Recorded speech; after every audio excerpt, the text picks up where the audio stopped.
guys, welcome back to Resistance Chicks. I'm your host, Michelle. We are waiting on Leah to arrive. However, today is February 25th, 2018. Today we're going to get to the Italian elections. Some crazy people in Ireland think they want 1 million immigrants. I think that's a bad idea.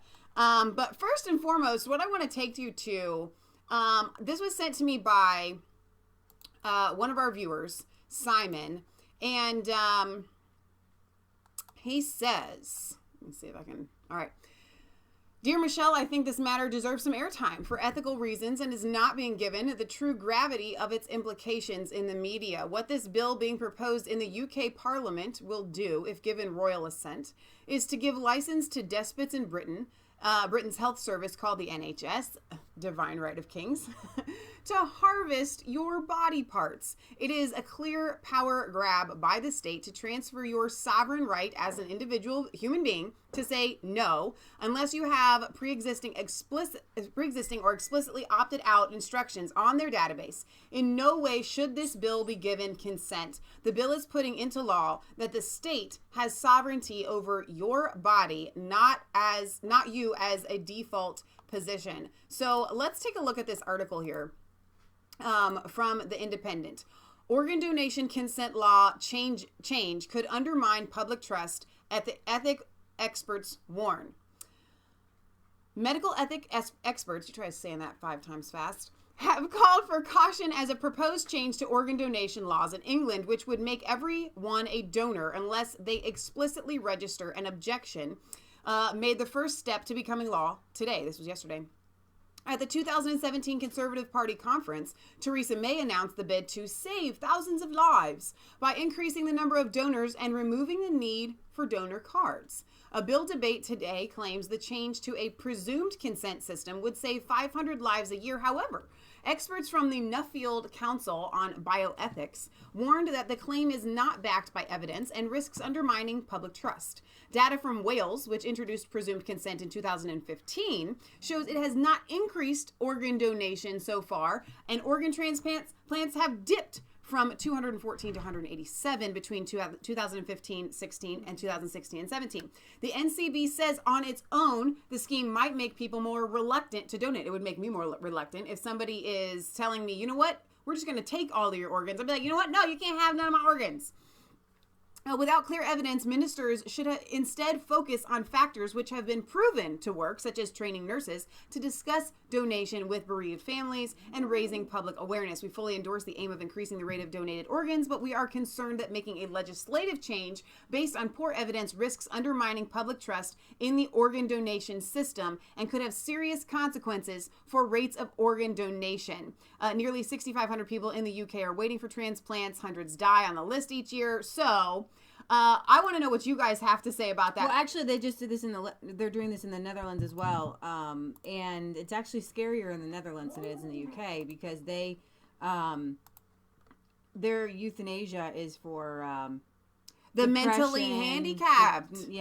Doctors have been known to just kill random people and not be prosecuted for it. So it's definitely, I do not want to be in the Netherlands Mark H. says in China, they murder prisoners and harvest the organs as needed. Right.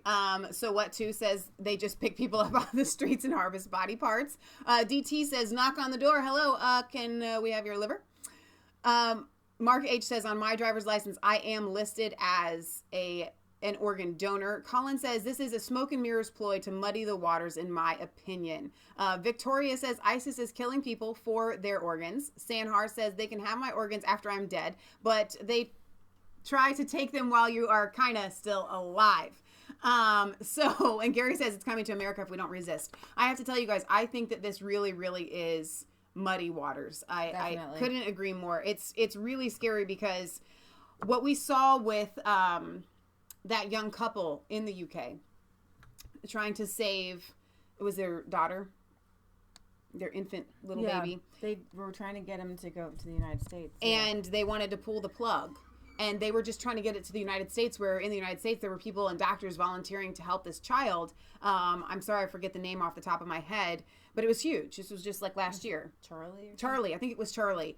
And so in a situation like that where the state is already presuming ownership over your body, this is just the next step. And I have to tell you, it's why I'm against socialized healthcare, because in that they do kind of have ownership over your body. So there you go. Patriot Gallery. I gotta say something because I haven't thought about this. So you haven't? You want to say something if you haven't? Well, right off my mind, I heard you say that. I said, why didn't they arrest this person, put him in jail, whoever introduced this? Right.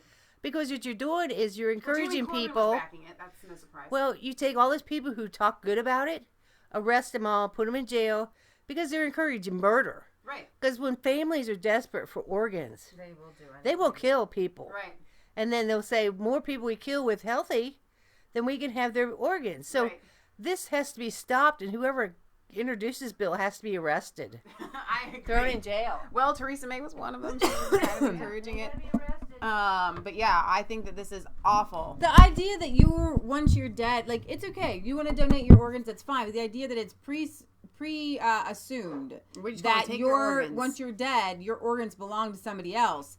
And that's you are your body. You have sovereignty over your body from the moment you are born to the moment you are dead. No one has a right to your body. It actually infringes upon religious rights because people, you shouldn't have to register your religious beliefs, but a lot of people believe that they need to have all their organs in their body to be resurrected. You know what I'm saying? It doesn't go against religion. It goes against people's religious beliefs, and I just think this is totally, totally wrong. So we're ready to go to Italy. We are going to Italy. So the Italian elections are definitely causing an uproar all over the world right now. If you read the Daily Beast or the Guardian, the fascists are out, and Mussolini's heirs are seeking the throne. Now, I don't believe it's that bad, but I do believe that people are fed up with this. Let's see some of these. First of all, I want to show you this clip. This was cool. In Italy, the Colosseum in Rome was illuminated in red to commemorate many persecuted Christians around the world, and I just find it lovely, and I want to share that with you. In Italy, they're still hanging on to their Christianity, which I am very happy about. Okay, so these are some illegal African migrants in Italy. They demand many things do not run as desired. We want more money. They say it's like the Italians owe them something. Gratitude looks different. That's what somebody says here. So I'm going to just play. Why is immigration and migration such a big thing in the Italian election? Because everybody's coming to Europe through Italy. That's why.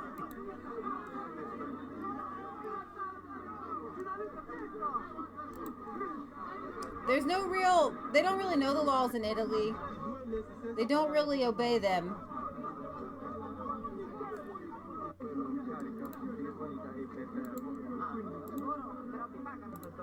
And I guess what they're saying here is that they're not giving us enough. They don't do enough for us. We came all the way here expecting a handout, and we didn't get one. So that's sorry for them. Cry for you. Cry for you. All right, so there were some protests, some Antifa protests happening in Italy, and they were met with the water cannons here. Water brigade. Yeah, so this whole Antifa thing is funded by George Soros and encouraged. Like, listen, here's the thing, though. The only place that Antifa makes sense is Italy. Because Mussolini he's like the only fascist, okay? Right. So, but here's the thing, you muddy the waters, and I don't believe you now, right? I don't believe that you have a good heart that you're trying to get rid of fascists. You are the fascists. Taking your riots to the police so much that they have to bring out the polizia. That's the only word we actually remember from Italian. Polizia! Aiuto! Polizia! Help! Police! They needed a bath anyway, Sanhar says. You know what I think these guys like to do, these guys and gals? I just really think that they want to go to the water park. That's what it is. And they look forward to it. It's fun. They go home and they laugh about it. You know who likes to go to the water park? You know who doesn't really enjoy it very much? You know who goes because she loves her sister? We haven't been in a long time. Maybe you must not love me. Here's another one. Despicable behavior. 5 underage teens throwing an old man with a crutch on the street. What?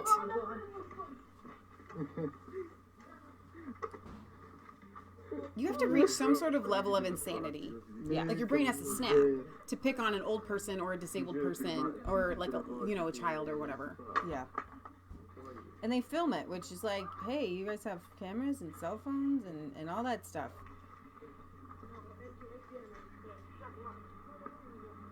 And they laugh about He it. falls down. Thugs. And so you can see why, if this is happening over and over and over again in your neighborhood, why there might be a little bit of a backlash. All right, so Italian election. How Brexit fan Matteo Salvini is on course to be EU's next nightmare. Italian election runner Matteo Salvini has pledged in his party's manifesto to be a thorn in the European Union side, which he dubbed a strong and fearsome enemy. Ah. So let's listen to some of his words here.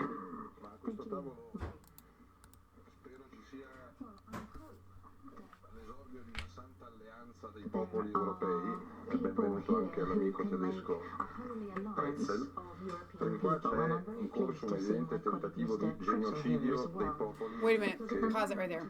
All right, because of the surround speakers that we have, I think we're getting Salvini out of here and the dubbed lady out of there. So I'm not sure that they're going to be able to Weird. hear her. Oh, well, we'll play it and I'll tell you what she said. Questa terra, tramite trattati come questo, Jasper. che sia Olanda indegno Renzi lo è altrettanto, perché è stato il primo a dire a pacchetto chiuso, bene, ce lo portiamo a casa, e quindi non so chi fra francesi e italiani è messo peggio in quanto Presidente del Consiglio al servizio di altri e non dei suoi cittadini, quindi contrattati, una moneta sbagliata, un'immigrazione incontrollata. All right, so he's definitely not pro EU, which is fantastic. And it says the leader of the right wing league said he will fight Brussels to make sure. Sorry, we just listened. Italians come first. Should he become Italy's next prime minister on March 4th? The elections are March 4th in the general election. The party leader, dubbed the Italian Farage, could become one of the most dangerous politicians within the union, as he has threatened the bloc to withdraw Italy's funds and even trigger an Italexit if his demands for Italy aren't greeted. Now, I'm not going to bring up any of the articles from the Daily Beast and the Guardian and things like that, but you should know that this Italian election isn't being treated lightly by the powers that be. They are painting everyone as a fascist, a Nazi. They're going to destroy Italy, but we're gonna kind of cover a lot here because there are some of you guys in the UK look to Italy and you're saying, hey, listen, this whole thing is falling apart. Italy is next, right? Germany can't form a coalition. Macron says that if France held a vote, they would leave the EU. You know, Are you serious? Yeah, we played that. I forget that. I Yeah. think I should, redo that. You remember now. No, I really don't remember. I would remember him saying that, but he wasn't saying that he was. said, he no, would be Macron behind said it, if just the like French the people voted, Okay, that makes they more would vote sense. to leave. You made it kind of sound like Macron was like, yeah, No, we would do this. Macron said that if the Okay, French people now that voted. I remember. I would Okay. remember if it was Macron that No, said he it. doesn't want to leave. Right, he's like the baby Merkel's, boy. yeah. And then you have boy. Italy. Italy is the EU is showing that this grand coalition is destroying countries. Italy wasn't in these dire straits, you guys. They have more in debt than they do in their gross national product. Their GDP is lower than what they owe. They are. I was telling Michelle, I was reading some articles where they're trying to crack down on any sort of tax evader, and to do that, they're checking people whether they're using their electronic cards versus cash. And if you don't use enough of your electronic cards versus cash, then they assume that you are evading taxes. Are you serious? Yeah, we talked about this. I'm sorry.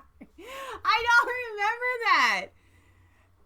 We talked about this, but it's okay. We're talking about it again. Do you guys remember? No, we didn't talk about this. We talked about this on a dog walk. Oh, well, see, then you didn't have to say anything. We talked about this. They're checking your job in Italy to see how much you should make versus your savings. And if you have too much in your savings to what they think that you should have in your job, then they're going to think that you are evading taxes and see, check but you I out. remember it the more you talk about it. Okay. See, it doesn't really sink in until we've told the people. It's like that we're gonna take the ditz hats off today. We're gonna put on a thinking hat today. I'm kidding. I'm joking. You can't remember everything. You It's feel too the much. love. There's too much to remember everything. It Now really she is. says that. Now she says it.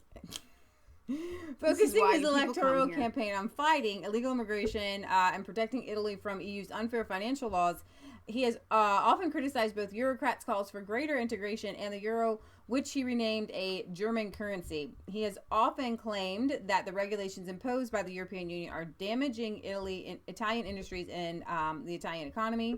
Earlier today, Mr. Salvini voted to stop bowing to damaging regulations and directives coming from Brussels. He said we need to put Italian interests before those of the European Union, or at least at some level.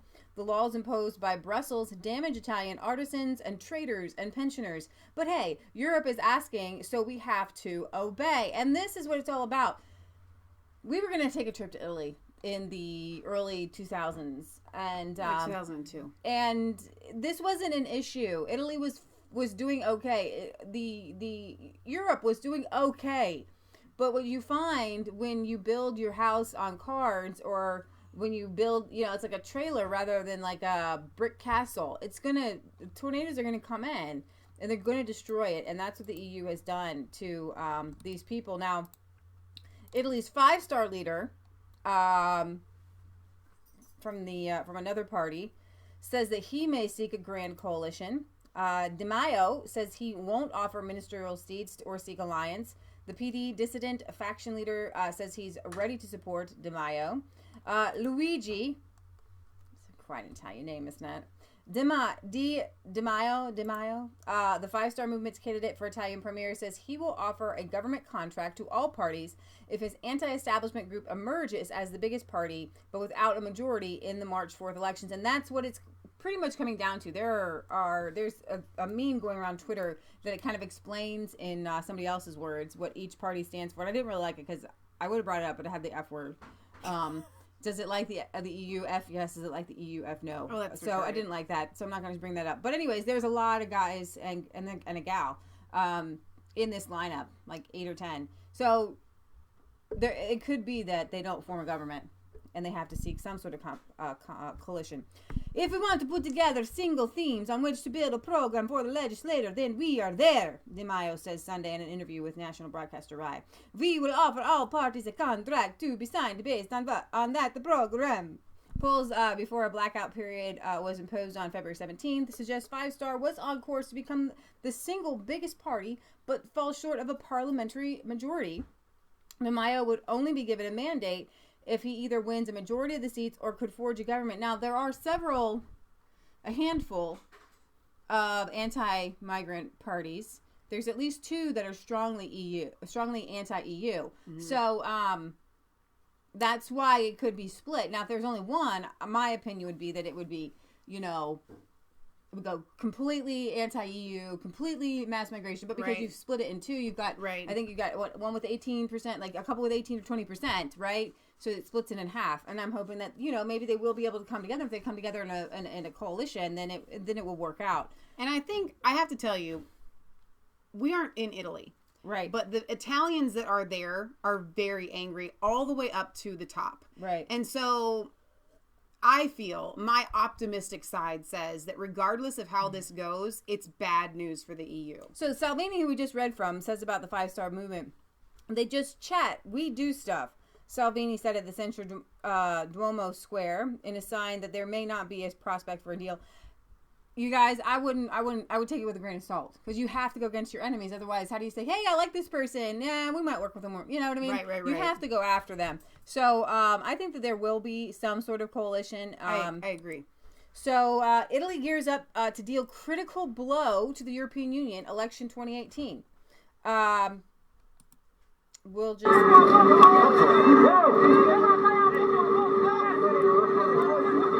DT says, what are the chances that the election isn't rigged in Italy, though? Here are migrants being rescued off the good coast question. of Italy as their dinghy sank into the waters below.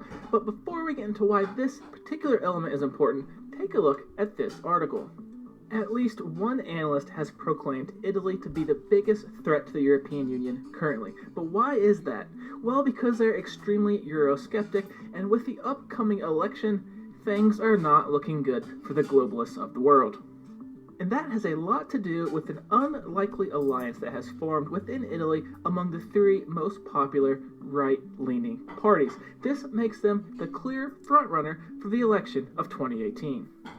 Right-leaning populism has swept Italy so completely that the globalists of the world have already begun looking for a scapegoat. In this case, as you can tell from this article, they're going to blame their pending doom on an untried voting system, which is honestly complete nonsense. Take a look at the changes. What they've done is moved to a more hybrid type system where 64% of the seats will be elected by proportional representation, as you see in most countries, while the rest of the seats will be taken by the winning party. What this means is, if you lose, you're going to lose big. Let me introduce you to the first of our coalition leaders, Matteo Salvini, a charismatic guy, Italian's first campaign slogan. He is the populist you expect. And you may not know this yet, but he is extremely anti-EU. For example, take a look at this quote. Well, the man specifically says the EU can go F itself. And that's a direct quote, my friends. Not only is the Northern League leader anti-EU, he's also anti-migrant, anti-Islamification of his country, echoing the sentiments of the will soon-to-be electorate. But why is there such a growing anti-migrant sentiment within the country? Well, take a look at this headline. A Somalian migrant stormed a delivery room and attempted to rape a woman in Not labor. funny. How disgusting, how wrong on We so covered many that. levels can you I be? I remember can that. hardly believe it. But this is hardly an isolated incident. This is one of the top concerns of people in Italy currently because it's happening so frequently. This brings us back to the scene at the beginning of the video.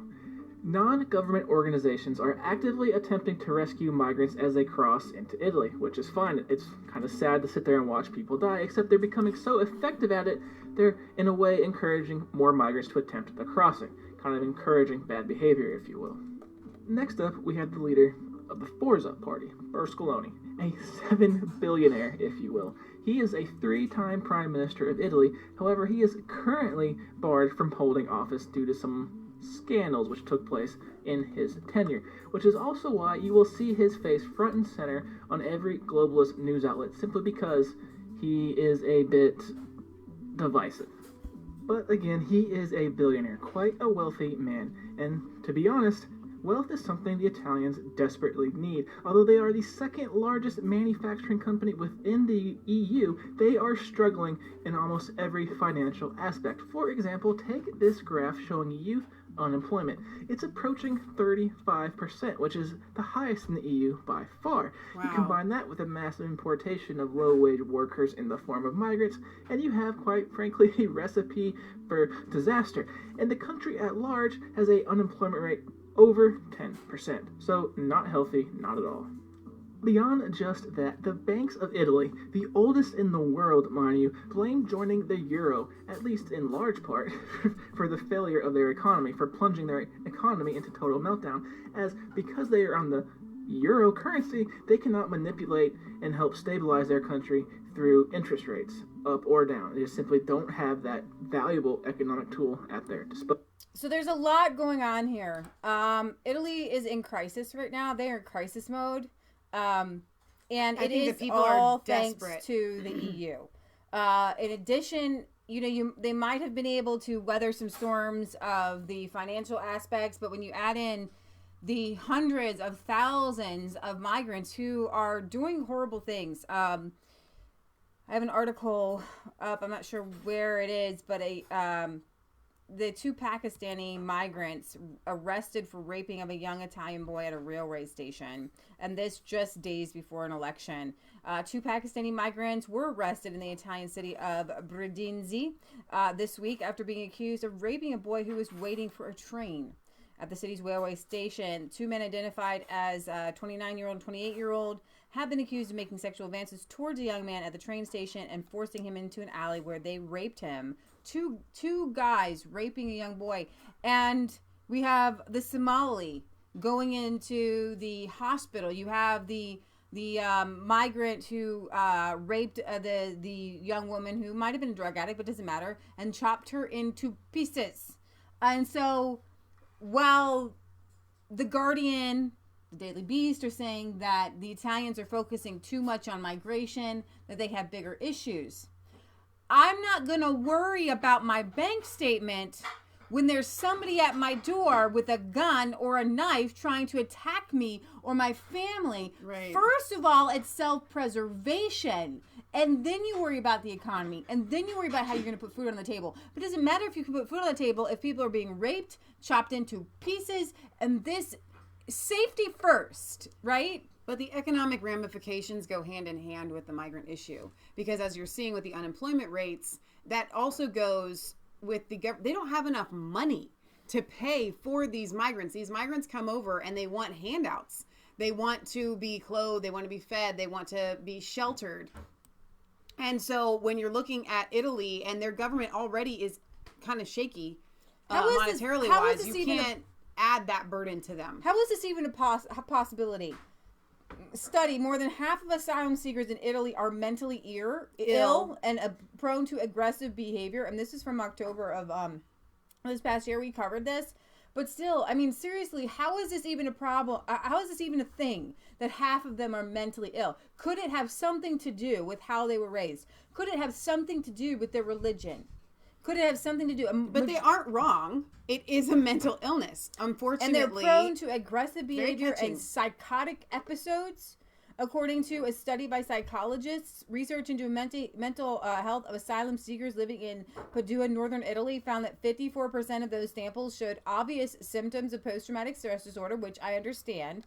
But you can have PTSD without being violent. That's a whole nother issue.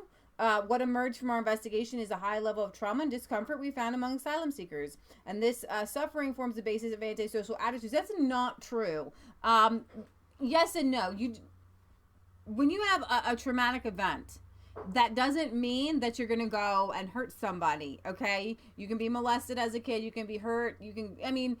Most of us have had some sort of traumatic event in our lives. It doesn't mean that we're going to grow up and be violent, right? Okay? To say that 54% of these people are violent, I kind of wonder if it's not just a ploy, because whenever you label somebody as mentally ill, then you feel sorry for them, and like, well, now we have to take care of them. Actually, if there's 54% of the people that are mentally ill, then you have to stop them from coming into your country. Exactly. It's not a burden that you take on. Right. So this attack was the latest in a case of migrant violence. The two were actually caught. Praise the Lord. The victim was able to call the police. Praise God. He's going to have PTSD. Do you think he's going to grow up and be a violent child? Chris Holman says, I have PTSD and I am not violent. He served in our military overseas.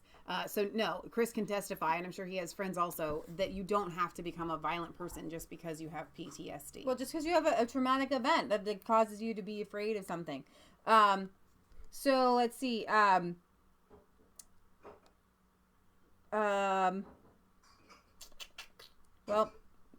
that's probably good enough for that article. I don't want to talk about it anymore. It makes me sick. It makes me sick. It makes me sick to think about. It does. And I know we talk about this a lot when we talk about Italy, but because we wanted to go and visit there, and we had this beautiful idea in our head, vision of what Italy was going to be like, and now it's not there. And the Italians, and I know a lot of people are, patriotic, and they love their country and they love their culture, but the Italians really, really, really do. Okay, the Italians are very Italian, and I can only imagine what it must be like for older men like the one who they grabbed that cane and who lived through a better Italy, to have all of these migrants flooding in and changing culture, can you imagine just having all these people on the streets? You go to the store, no matter where you go, they're just kind of loitering. They don't have a home. They're going to the bathroom in the streets.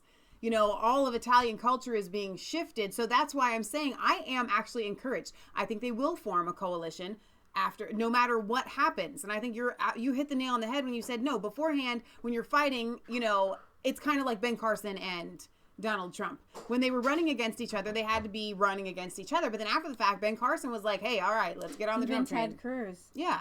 Broken out in Milan. Police there have stepped in to break up a student protest against the centre-right Lega North party and its anti-immigration platform.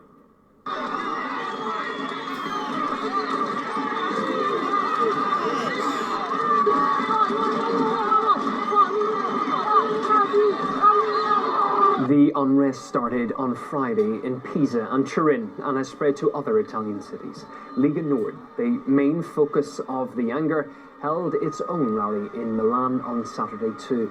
The country's general election takes place next weekend, and we spoke to Marco Bassani, professor of politics at the University of Milan. He doesn't expect tensions to calm any time soon.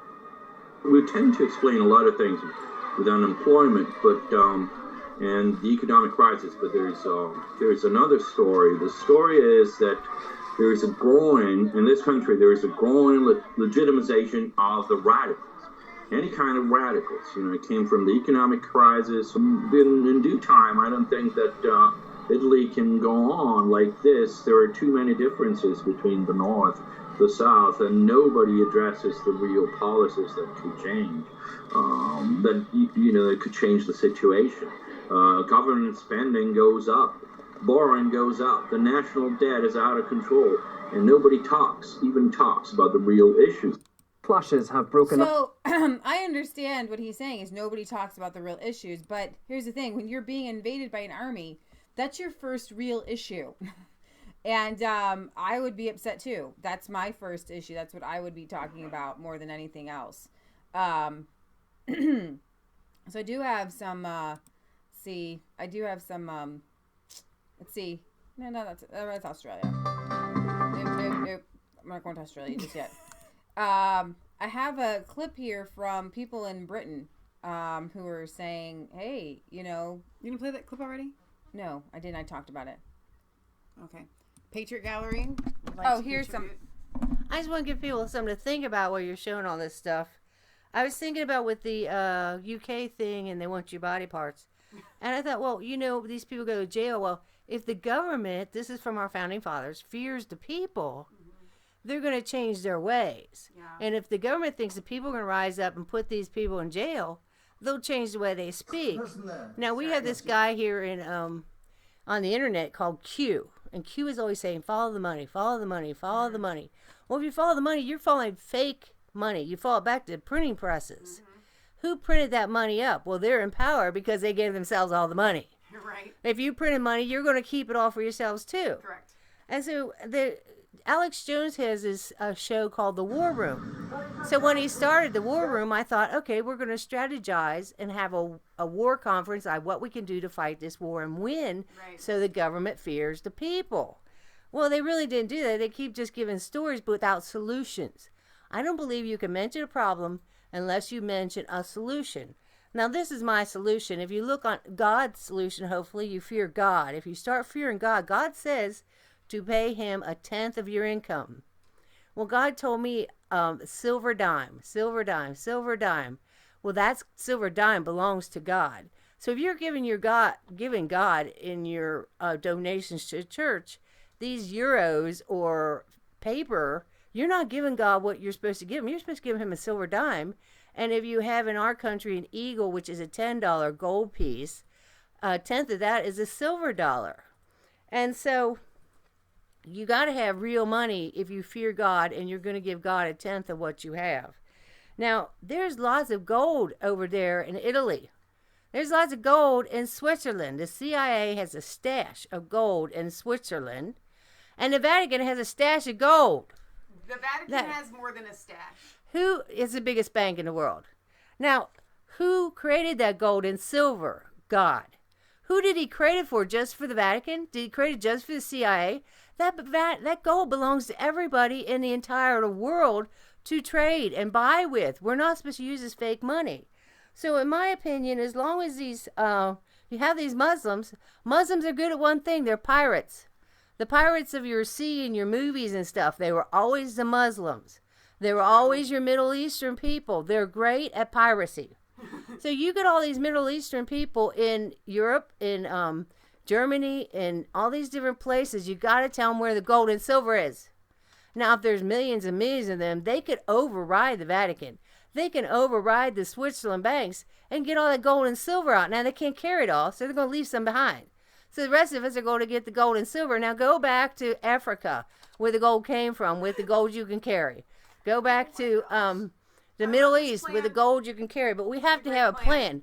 Why be afraid of these Muslims when you can use them? Take 1 million, 2 million. As soon as they hit the shores of Italy, say you're going to the Vatican. You're going to camp out there until you get an army. And once you get an army, you're going to go attack the Vatican, get all that gold out, and the rest of us have gold and silver, and we'll obey God and give him a dime for every dollar, and we'll give him $1 silver dollar for every $10 gold eagle. And that's a war room strategy.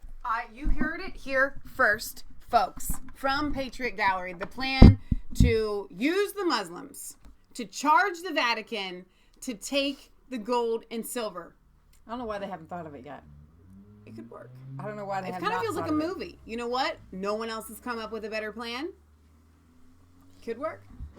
Something, got to do something. Something's going to give. Something's definitely going to give.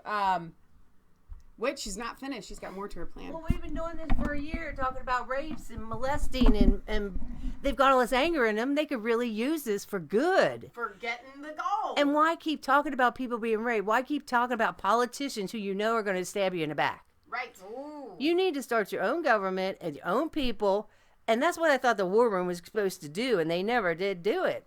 Strategize and take back the government from these people who have fake money. They don't have any real money. Mom, they can't strategize at the war room because nobody else is willing to come up with plans like that. It's true, and you all know it. Spot on. Question time from the audience reminds Ramoners a key point ministers keep forgetting. A brilliant point on Brexit was made by a gentleman in the audience at the BBC Question Time when he reminded the panel of experts that the EU needed a trade deal with the UK more than Britain needed one with Brussels. This is very, very cool. Yeah, there's this preoccupation that time's running out for us. But, is there concern that the time's running out for French farmers, for German car manufacturers, for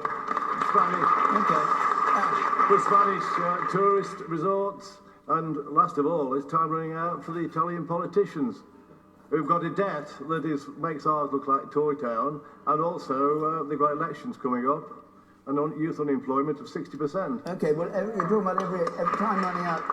Do you think time's running out for this government, or are you happy with the way things are going? Happy with the way that things are going. Okay. So I wanted to bring you that clip there because obviously Brexit is tied into everything in the EU, even the Italian elections. And when you're talking about trade deals, it's not about time running out for Britain, but the people who want to trade with Britain. Right. It's unfair what is happening right now. So I wanted to bring that to your attention. Now I wanted to. That's not what I wanted. That's not what I wanted. It's not what I wanted. Okay, I wanted to. This article from Express UK talked about the Italian election chaos on the streets of Milan as riot police clash with anti-fascists. Violence, we showed you, has broken out on the streets of Italy as riot police clash with protesters in a series of demonstrations in Pisa and Milan, with marches expected in Rome this afternoon. I think that was yesterday. Today's 25th. This was from yesterday. In the early hours of this morning, anti-fascist groups targeted Milan, sparking clashes. Hey, come back. Sorry, I hate when that does that. You go to that and it goes inside. And so you had all kinds of craziness.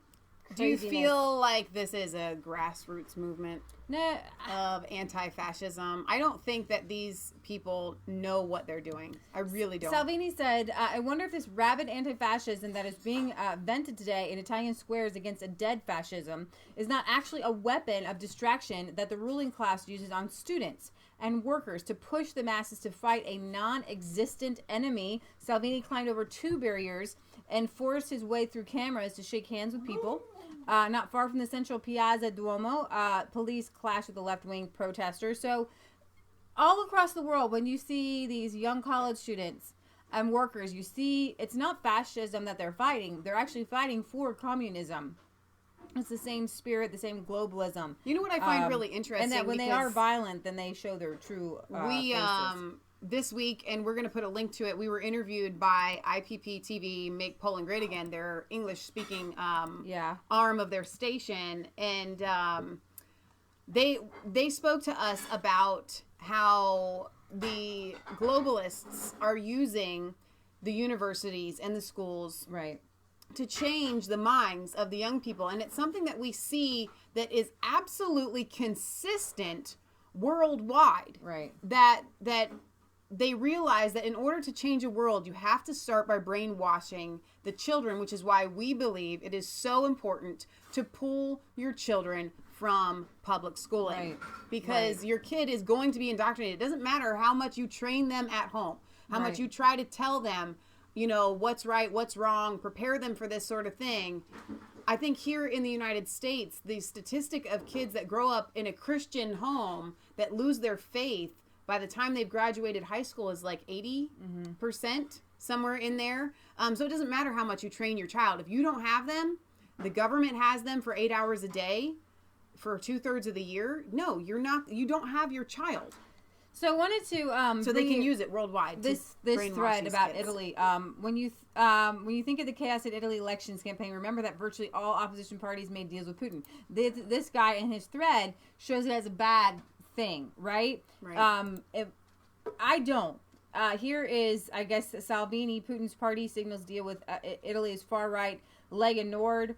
The winks from the five-star movements later retracted. Grillo praises strongmen Trump and Putin. Didn't get unnoticed in Moscow, nonetheless. Moscow ready to sign a pact with Italy's Grillo and the anti-European five-star movement. I bet that's pronounced Grillo. Okay, Grillo. And so I wanted to bring this to you because I feel like everybody anti-Putin right now is anti-world peace. Not everybody, because our friends at IPP TV are anti-Putin, but Poland and Russia have a history. So they have every right to not trust Russia right now for a long time. Right, but we don't, and we need to, the rest of the world. Here's the thing.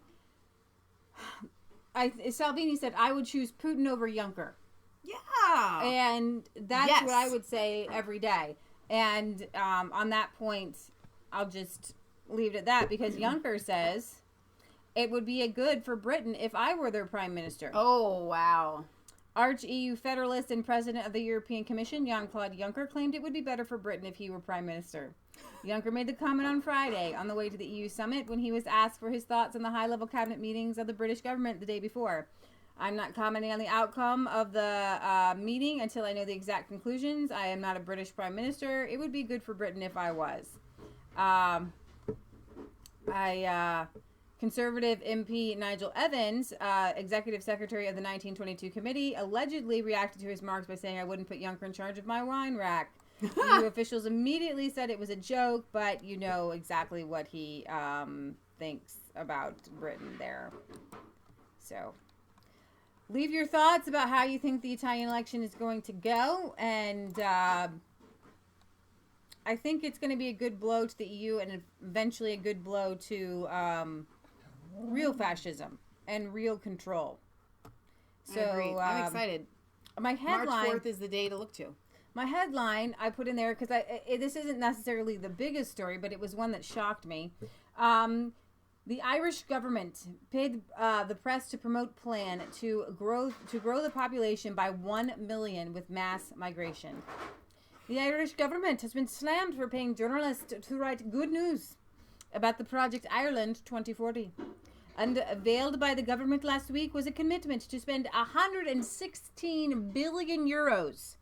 The document outlines the boost the Irish nation's 4.7 million population to boost them by another million using mass migration. Pause. And I know you're going to read more, and I'm going to have the same thought throughout this particular segment. Why not have their own babies? Okay. If you want your country to grow and be strong, that's what they're saying. They don't have enough people for a strong government, for a strong country. They want... by letting the migrants in, you will weaken. You are stronger as yourself, as a solid country of Irish people than you are letting these migrants come in, and your country will be completely transformed. The government strategic communications unit paid for sponsored news pieces to appear in national and regional newspapers promoting Ireland 2040, which could not include negative or critical content. Speaking in the Irish Parliament, I think I'm going into an Indian accent here. The opposition leader, Michael Martin, branded the government's use of the media to promote its scheme ethically dubious.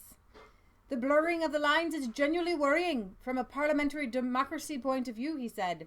He said he's promoting, the Taoish, how do you say that? Will say he is promoting the government, but the dogs on the street know he is using taxpayers' money to promote the Fine Gael policy. Project Ireland 2040 has been slammed on social media as a pyramid scheme to enrich investors by adding consumers at taxpayer expense and as a globalist program to replace the native population. This is really, doubling really the population scary. in every city outside Dublin through mass immigration to drive up consumption and inflate housing costs to prop up a pyramid scheme economy is not an intelligent idea. It's going to wreck the nation and enrich only the landed gentry and those at the top. Imagine announcing a massive 100+ billion euro fantasy plan with no grounds in reality to reshape Ireland by 2040, when in 2018 we have overflowing hospitals, a housing crisis, and over 3,000 homeless children. They don't have the room for these migrants to start with. Ireland 2040 is nothing but a blueprint to the total demise of the Irish people, flooding the country with non-Irish immigrants, overwhelming the population. Where will these immigrants come from? Third world, not America, not Europe. This is a replacement. They want us gone. The government has also come under attacks for plans to open a center for 115 asylum seekers in a heritage town, home of one of Ireland's oldest traditional festivals. The local media reports that on Friday, a public meeting called to discuss the plans was attended by more than 100 concerned locals, many of whom argued the town of just 300 residents lacks the services needed to cater for 115 people, so half your people. So it's definitely a controversial topic. Please leave your comments. I find this incredibly the disturbing. Irish Sun says it's not just vulnerable OAP suffering here. Innocent kids are afraid to go out and play. Guardia has responded to one incident in Swords where a 14-year-old boy was stripped down to his pants and a knife at knife point on the street just so they could rob him and ridicule him at the same time. That's what you're dealing with here. I can't imagine anybody from Ireland being okay with this. And so what you see is you're kind of seeing a rogue government here implementing a plan that nobody from Ireland is going to say, yeah, don't you know, I'd like to have all those immigrants to come and take over my country. I want to share all my land with them. No, that's not what they're saying. They don't want they're Catholic there in Ireland, for one. Well, not all of them. They're Protestant Catholic. I don't really know how that goes. But my point is they're Christians. And you're going to let these migrants in. It's sticky. Your religion's going to change. All the churches will be taken down. Mosques will go up. These migrants have already proven that they don't work. What are they going to get? Government handouts from the Irish? Austria's Kurz slams Merkel for linking EU funding to migrant quotas. Austria Chancellor Sebastian Kurz has opposed German Chancellor Angela Merkel's proposal to link European Union funding to migrant quotas. Hang on. Kenny Iwan points out that Ireland is a beautiful country, so many castles. These Muslims are going to start, and I'm going to call them Muslims. I can say whatever I want. It's my show. These migrant Muslims are going to come over and they're going to start putting flags up on these castles and taking them, like my mom said, like pirates. Using the castles as a defense. I'm telling you, this is scary business. Carry on. Arguing for stronger borders instead of migrant redistribution, the Austrian leader slammed Mrs. Merkel, saying that while in principle he understands the condition for European Union aid, I would just ask not only to consistently focus on refugees. Kurz added that the main focus of the EU should be to strengthen the external borders of the political bloc to stop illegal migration, rather than just look at redistributing the migrants once they're here. The remarks strengthened Kurz's previous opposition to the European Union's migrant quota system, which had been totally rejected by countries like Hungary and Poland, who have refused to take part in it. I'm convinced that the solution to the migrant problem lies with decent border protection and stronger help in countries of origin, he said to the Chancellor, but she doesn't this is a whole replacement program. European Parliament President Antonio Tajani has agreed with Merkel's proposal, saying, if you do not want to follow the rules, you have to pay something. But who sets up the rules? He said he didn't want a new split in Europe, and he said he had enough of that, so he doesn't want to leave the European Union. I don't see how it's going to survive. I just don't see how you're going to survive. Now, we're going to go to Britain. Again? Oh, not more with the trans people in the libraries. It's in the schools. What? Parents have hit out at a Bristol primary school's decision to bring drag queens in to condition young children against state crime. Speaking of Bristol, we did an interview with a delightful chap, Ian Summerall, of his little Cider Party. That he's going to be putting up. He's editing. We did an interview with him yesterday. It's actually Cider Party. It was started against a 10-cent tax against cider. Well, for those of you that may not be aware, you can be your own party in the UK. There's a million parties in the UK. But so we just had the privilege of listening to the Bristol accent, which is lovely. He says it's like redneck, but I don't think so. Well, he lives on 3 acres. He has a little garden, and they press their apples in the cider. I think it's lovely. Concerned families told the Bristol Post that Parsons Street Primary School was going to one step too far. I think they just ran a mile in the wrong direction. Yeah. In inviting drag queen story time to read books promoting alternative lifestyles to the children. It's one thing to take your kids. I think it's stupid. I think it's wrong. You know what I think is an alternative lifestyle? Farming. So if they were to have farmers come in and say, listen, I know that not everybody lives this way. This is our alternative lifestyle. A lifestyle is how you live. It's not your sexual orientation. Lots of parents at the school are not happy, but the headmaster said there's no negotiation. So if you're sending to your school, I don't think you really know much about homeschooling, so you really only have one choice, right? There's no negotiation. He said if we don't like it, we should take our kids out of school on an unauthorized absence. A mother who wished to remain anonymous told the newspaper. There are books dotted around the school about sexuality. They learn a lot about the LGBTQ plus in school, and that's fine, she says. But I think it's gone too far now, and the head is using his position of power and influence to push this information on children. This woman says, my daughter loved it. No, do you see this? This is not normal. No, I wouldn't allow my child around a woman that looked like that. No. Gotta tell you. The curriculum at Parsons Street Primary School is Live and Learn, with the syllabus focusing on preparing children to live in an ever-changing and diverse world. According to the Bristol Post, the Academy was the first school in Bristol to be awarded the Gold Practice status by Educate and Celebrate, a nationwide program which demands schools inject content promoting LGBT lifestyles at everything they do. A number of mothers also accused head teacher Jamie Berry of being vague about which men will be attending the school on March 1st and which stories they plan to read. One of the drag queens referred to herself as Bristol's resident SIT, very bad word. These are children between the ages 4 and 11, and they do not need to be exposed to that. They are adult entertainers. Sexual adult entertainers. Here's the thing. If you would you allow a female stripper exactly in for story time? In her stripping outfit. That's the same or thing. Without the stripping outfit. It doesn't matter. I'm not going to allow this female stripper. And read programs on stripping? Yeah. No. The poll was, we want to portray non-binary people in a realistic way. It's not realistic, actually, to go out with all that jazz. Whilst challenging the labels of many sexualities, gender is becoming more fluid.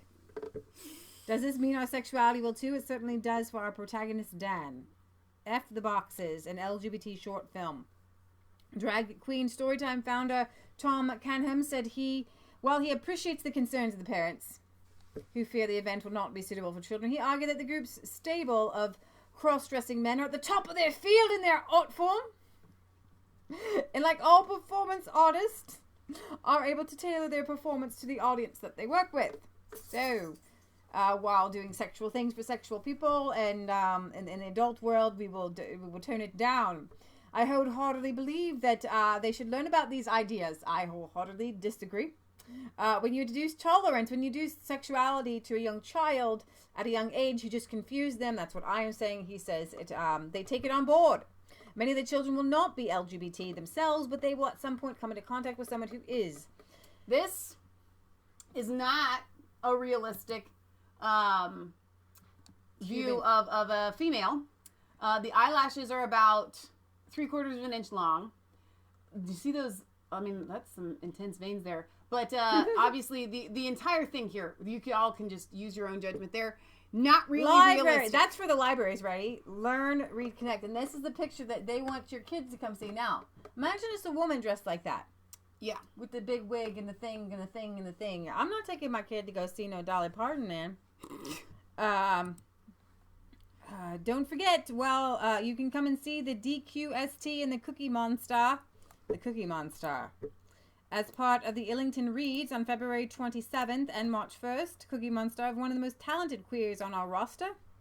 An incredible talent and the Force's sweetheart.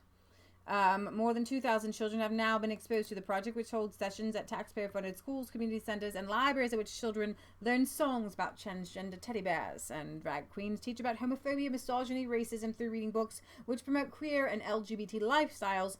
The organization was able to go countrywide after a crowdfunding campaign helped them buy books. And, No. This is child abuse. We don't need to know that you're a man dressed up as a woman. We don't care. You're going to do your thing, but don't shove it down our throats. Don't put it in the schools. Don't put it in the libraries. This is Patriot Gallery has more storming of the castle ideas to get the gold and silver. We all like Trump if you're watching his channel. And Trump talks about God, Jesus Christ. Bring God back and national sovereignty. Well, Trump made an executive order talking about sexual abuse of children and sex trafficking. And he said, I'm going to take all the assets. It's a national emergency. Actually, it's a world emergency. It's a European national emergency for Germany, Italy, UK. Sex trafficking and corruption. The whole thing was about sex trafficking and corruption. Trump can't do all this himself because a lot of the police, your Swiss Guard in the Vatican, they're all dedicated. There's a lot of pedophiles. See, we have a right to go get that gold. See, I just want to let people, after I'm doing the dishes, guys, and I thought these people don't believe it's theirs. I'm trying to encourage stealing. I'm not encouraging stealing. The CIA got all the gold because in 1933, our government took all our grandparents' gold. Literally, that was the real theft. And in the Dark Ages, the Vatican made all these indulgences. And they stole it from your grandparents saying, oh, well, only the Pope could forgive sins, so we have to buy these indulgences. And so they stole all they have. It's not really theirs. Right. And so you hate this stuff. You just heard about these pedophiles and these transvestites and everything. Look what they're doing to your children. You got to rise up and defend yourself, defend your family. You do it organized. You get it organized. Don't do it on your own. Don't be a jihadist. You can let the jihadists be a jihadist against the Vatican or against the CIA, against the Swiss banks. They're protected by the CIA. You wonder why Swiss banks get away with all this money laundering and everything. The CIA and these evil, corrupt places protect them. And so remember, this is your inheritance. It belongs to you. I'm not lying. The gold the CIA has, it's our government, so it belongs to us anyways. It should be distributed amongst people. Why suffer like Greece when they lost all their money? Why suffer like, was it Argentina or Venezuela? Why suffer? You're starving when you have this gold. I'm sure in Venezuela there's some gold somewhere. I mean, the South America, or not, is it South America? They're known for gold palaces. Right. They're known for, what's that name Kansas is from? El Dorado. Yeah, El Dorado means city of gold. That's what South America. So there's nobody in South America should be starving, going hungry. So you eat, and the Rothschilds. Don't forget the Rothschilds. They made all these laws and stole all your gold too. So that belongs to you too. So Rothschild's money belongs to you. It belongs to the people. God made it for the people, and these evil people. And we have a national emergency. You can take it back. If you want to support Trump, he needs an army. He needs all of us organized. And it's what Q, I think, is doing. So here's the thing. I know it kind of sounds very incredibly far-fetched what Patriot Gallery is talking about, but you have to understand that when they confiscated the gold here in the United States, they gave you a piece of paper. And at first, or I guess it was before they confiscated it, but at first, the papers always said redeemable for silver. You could go back. That's why it's called a silver certificate. You could always go and get your gold, your silver back from the bank. And then all of a sudden, they confiscated your gold. They took all the silver certificates away. They replaced them with paper dollars that said you can't redeem this. And so essentially you have this paper dollar wherever you are at all over the world that should represent, in the UK, it is supposed to, it really does still represent a silver pound. But you should be able to turn in your fake paper dollar and redeem it for gold and silver. So it's not piracy and stealing that Patriot Gallery is talking about. It's like, actually, it's saying, here's this fake thing that I have, and I'm turning it in for what was legitimately ours to start with, which was a tangible good. The problem with paper backed by gold is they can make as many paper and tell you gold's there. Exactly. And that's, I know, or we're saying the exact same thing. What I'm saying is trade in. Trust people. He said, check and make sure it's gold. Trade in what you have, this fake fiat paper dollar, and turn it in for something that has a tangible substance. So even though Patriot Gallery talks about forming an army and a coalition, I think she just means literally we can get behind Donald Trump. He's trying to transform the world. He's trying to get us back to this that we're talking about. Ron Paul is also trying to get us back to this that we are talking about. And so as a people, we need to unify and say enough is enough all over the world. We're not going to be lured and deceived by this fiat currency any longer. Right. All right. So we're in the UK. Police bust voodoo migrant sex slave ring, which forced women to eat raw chicken hearts. And worse than that, I'm not going to read the whole article. Police in Britain and Spain have made 12 arrests in an intercontinental prostitution ring where a criminal gang allegedly used voodoo rituals to force African women and girls into sex work. Investigators believe the gang used voodoo rituals against wisdom and girls to coerce them into sex slavery and to break their will. As part of the rituals, the women were forced to eat raw chicken hearts, and some of them had horrible things happen to them. Police say the women were captured in impoverished parts of Nigeria, and the voodoo rituals were used to control them. The women fearing that if they did not comply, they and their families would be killed. Some of the women are believed to be recruited for jobs, and then paying off their debt through sex trafficking. Girls as young as 13 who were told they would be looking after children or working in hairdressers in Europe were forced into sex slavery. 11 arrests were made in Alicante, Cantabria, and other places in Spain. The NCA confirms that the arrested women, a Spanish national, is suspected of being a key member of the organized crime group. The NCA officers also detained 2 Nigerian men, 34 and 39, on suspicion of immigration and drug offenses. As well, there are 11 arrests in Spain. 4 sex slaves were safeguarded, claiming the network had a strong structure in Nigeria, Spain, Italy, and the UK. A spokesman for Spain's national police said the voodoo rituals were used to guarantee the submission of the victims, and thanks to them, the organization achieved their aim of control with a simple telephone call without the need for madams in this same place the exploited women were. The victims committed through the rituals to paying the debt they built up with their journey to Spain, and promised not to report the people exploiting them to the police. They were warned that if they did raise alarm, they and their families in Nigeria could face great harm. Breitbart London reported in the summer that Nigerian migrant gangs are collaborating with the Sicilian mafia in an organization of prostitution, rackets, and heroin trade. One such gang uses voodoo rites to intimidate African women into submission. In August, human rights analysts at the Global Risk and Strategic Consulting firm warned that the 2015 migrant crisis had increased the risk of slavery incidents and supply chain. So wanted to bring that to you. Sex trafficking is another part of this that people don't talk about. If I don't know where the liberals are on this. I don't know where the feminists are on this. They don't want to know, because anything you say against an African migrant is seen as racist. To say that, I like what Milo says, not all cultures are the same. Not all cultures are created equal. A culture of voodoo is not the same of a culture of Christianity. True. A culture of satanic ritual, it's a huge thing in Africa. You guys just watch some YouTube videos. They put straws in their animals and like drink blood right out of it. It's like no big deal to them. They believe in the voodoo. They believe in the rituals. They believe in the satanic witchcraft. And then you bring that into a European country. Now, it was somebody, I don't know who we were talking to, that Europe could withstand an influx of Islam if they were truly Christian.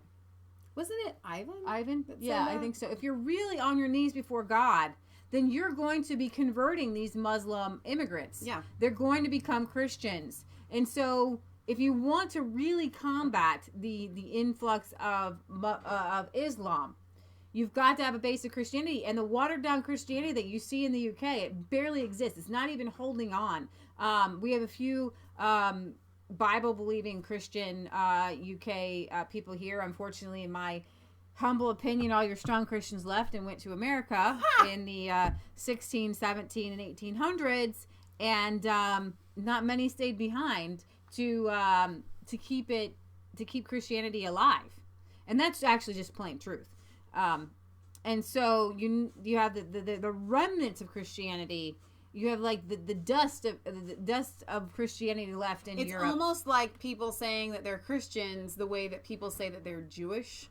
I know they actually have a heritage to go by, but it's kind of like there are a lot of Jewish people that are just Jewish because they're just Jewish, but not because they actually believe and practice. Right. And so you can say they're a Christian, yeah, I believe that there's a God, but if you don't have that relationship with Jesus Christ, you're not a Christian. It's just a fact. If Jesus is not in your heart and you don't have a relationship with him, you are not a Christian. You can say you're a Christian until you're blue in the face, but it's just, you have to have that relationship with him. If you want to fight Islam, if you really do, you can't fight it with the sword. You have to fight it through Christianity. Yeah. You've got to work with the Holy Spirit to change these people's hearts. So we, on Friday, went and showed you a bunch of CPAC videos. Yes. Marion Le Pen, Nigel Farage. Go back and watch those videos. I didn't show you Raheem Kassim as he introduced Nigel Farage, and so I want to show you his video here. He is the editor at large at Breitbart London, and very intelligent. I love this guy, so and I like his jacket that he has here. You'll see in a second. Thank you very much, ladies and gentlemen. This is my 9th CPAC. And the reason I keep coming back to CPAC, despite the protests from MatchLab, is that I believe the fate of our nations are inextricably linked. In fact, I've made somewhat of a fashion statement about it. That is fantastic. I love it. The fates of our nations are inextricably linked, not just through history, but right now in the present. When you have the attempted nullification project that is going on here, that is led by Antifa and George Soros and CNN, they're trying to nullify what you guys chose in 2016. And in the same time, in the United Kingdom, there is a Brexit nullification project in place. They are trying to do to us, our voices and our choices, the same things they are trying to do to you. Quite. One of those voices in the Brexit nullification process, a man you've probably heard something about. He's the London mayor. So you've heard of him. Sadiq Khan. Send a bigger message to Sadiq Khan right now, please. Who has spent his first year in office publicly attacking President Donald Trump and spending his time overseeing, heaping up Britain's funeral pyre, overseeing London crime rates skyrocketing, rape up 18%, youth homicide up 70%, robbery up 33%. This is London today under Sadiq Khan. But he's more interested in whether your president attends a royal wedding. Jack the Ripper or Sherlock Holmes. But there is a man, and I believe our fates are intertwined. There is a man who, like Paul Revere, riding through the night to warn the British are coming, the British are coming. Just like that. Just like that.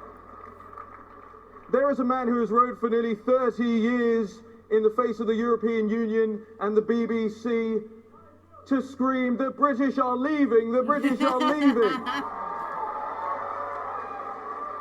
Let's remind ourselves a little bit of Nigel's journey. His political journey began in Eastleigh in Hampshire, a by-election in 1994. He was UKIP's first ever candidate in their first ever election. The message that the UK Independence Party is giving is a message that we give on behalf of the British people and is one they've never ever heard before. I don't support holding a referendum. We don't want that flag. We don't want the anthem. We don't want this political class. I don't think an in-out referendum is the answer. You are bullying, you are threatening, you are anti-democratic, you're a complete shower. We're not having a referendum on in or out of the European Union. The question that I want to ask, that we're all going to ask, is who are you? I've never heard of you.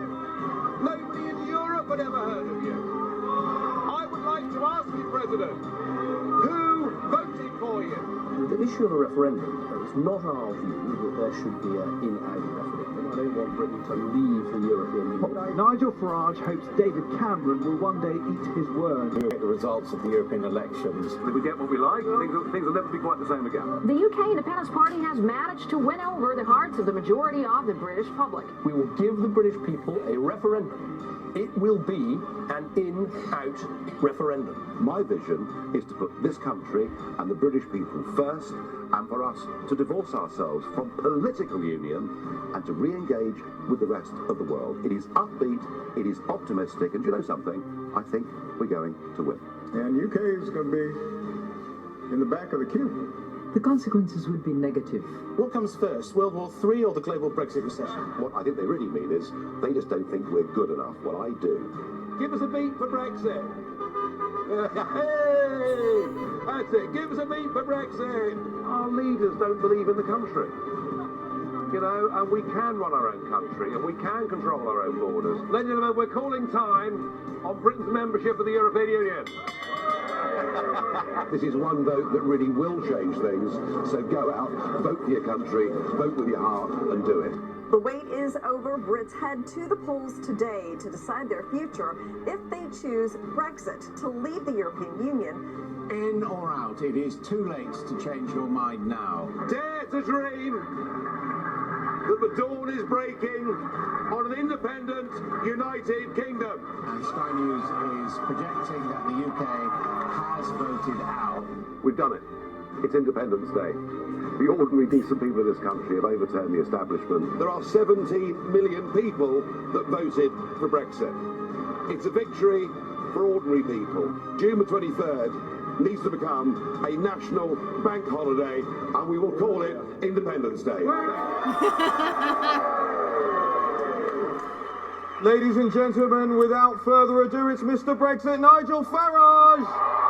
So we actually watched his speech. I know you guys you're can all, go you're back all and ready. watch Like, it. where is No, he? they Where can go is back he? and watch Friday's show. I do want to show you this. Is it? I don't know how odd this is. I don't know.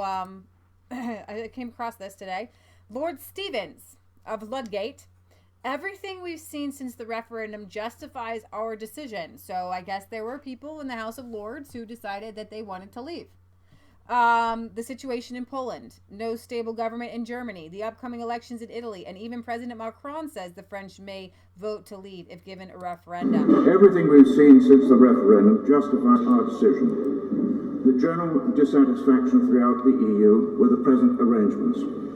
The incentive given to big businesses to locate in Luxembourg, contrary to the rules. The situation in Poland, no stable government in Germany. The upcoming elections in Italy. The state of the European banking system. And even President Macron says the French, how wise, might vote to leave if given a referendum. So I thought that was an interesting little clip there. That's awesome. So, I like this Lord Stevens of Ludgate. Lord Stevens of Ludgate. Lord Stevens of Ludgate. I'm really excited about what's going on all over Europe because Brexit started a fire that has allowed other countries to stand up. They really have paved the way. And so I think that we are seeing the end of the European Union. Now, what's going to happen when it dies, and it will die and it will crumble, is they're going to try to resurrect something called the United States of Europe. And that is what you need to watch out for, because they're going to just repaint it and say that it's something fresh, it's something new, and people may be lulled into some sort of sense of, hey, this might be, something different. We could join this instead, which I would caution, don't. The states still try to get our power back from the federal government. Yeah, so you don't want federal government. Right. The states are still trying to get our state power back from federal government. Here's another tidbit for you. London sees a 20% rise in rape reports in a year. But police admit they don't understand the reason why. There's something going on with sexual offending in London and we don't fully understand. Maybe that's because you're not looking at the right stats or number even of keeping alleged them rapes to start reported to the London police in London. As it's not funny, it's awful. But the reaction is hilarious. The rape statistic is awful. By almost 20% in a disturbing increase of police struggling to explain. There were 7,613 reported rapes in the year to January, compared with 6,392 over the previous 12 months. Sir Craig Mackey, a deputy commissioner of the Metropolitan Police, said the rise could not be accounted for simply by more victims feeling able to report the abuse or better reporting practices. It is not as simple as saying increased confidence. Of course, that plays a part, the faith in the process, but there is something going on with sexual offending in London that we don't fully understand. We get it. We see the end of it, but we don't understand the cause of it. Joan McCartney, the deputy mayor of London, told the meeting on Wednesday that Sir Craig's statement was the first time a senior officer has come to this committee and accepted that the increase in sexual violence may not just be about an increase in reporting confidence. Susan Hall, a Conservative Assembly member, called for police to measure the outcome of plans in place to combat violence against women and girls in the capital. Figures are really going in the wrong direction. Yeah, I would say so. Scotland Yard has emphasized that the vast majority of rapes are carried out of attackers by attackers known to the victims, but statistics emerged following a stranger rape in Shoreditch. Meaning, I don't know if you guys can't read that, because I understand the screen goes completely white in the background and you can't read it, but it literally said stranger, meaning these are not people that they know. Right. So, homicide has increased by a third to 137 murders. All knife crimes, we just heard Raheem spout off some stats. All knife crimes were up more than a quarter to more than 14,500 incidents and saw 2,000 victims. So your whole knife ban thing, it ain't working, baby.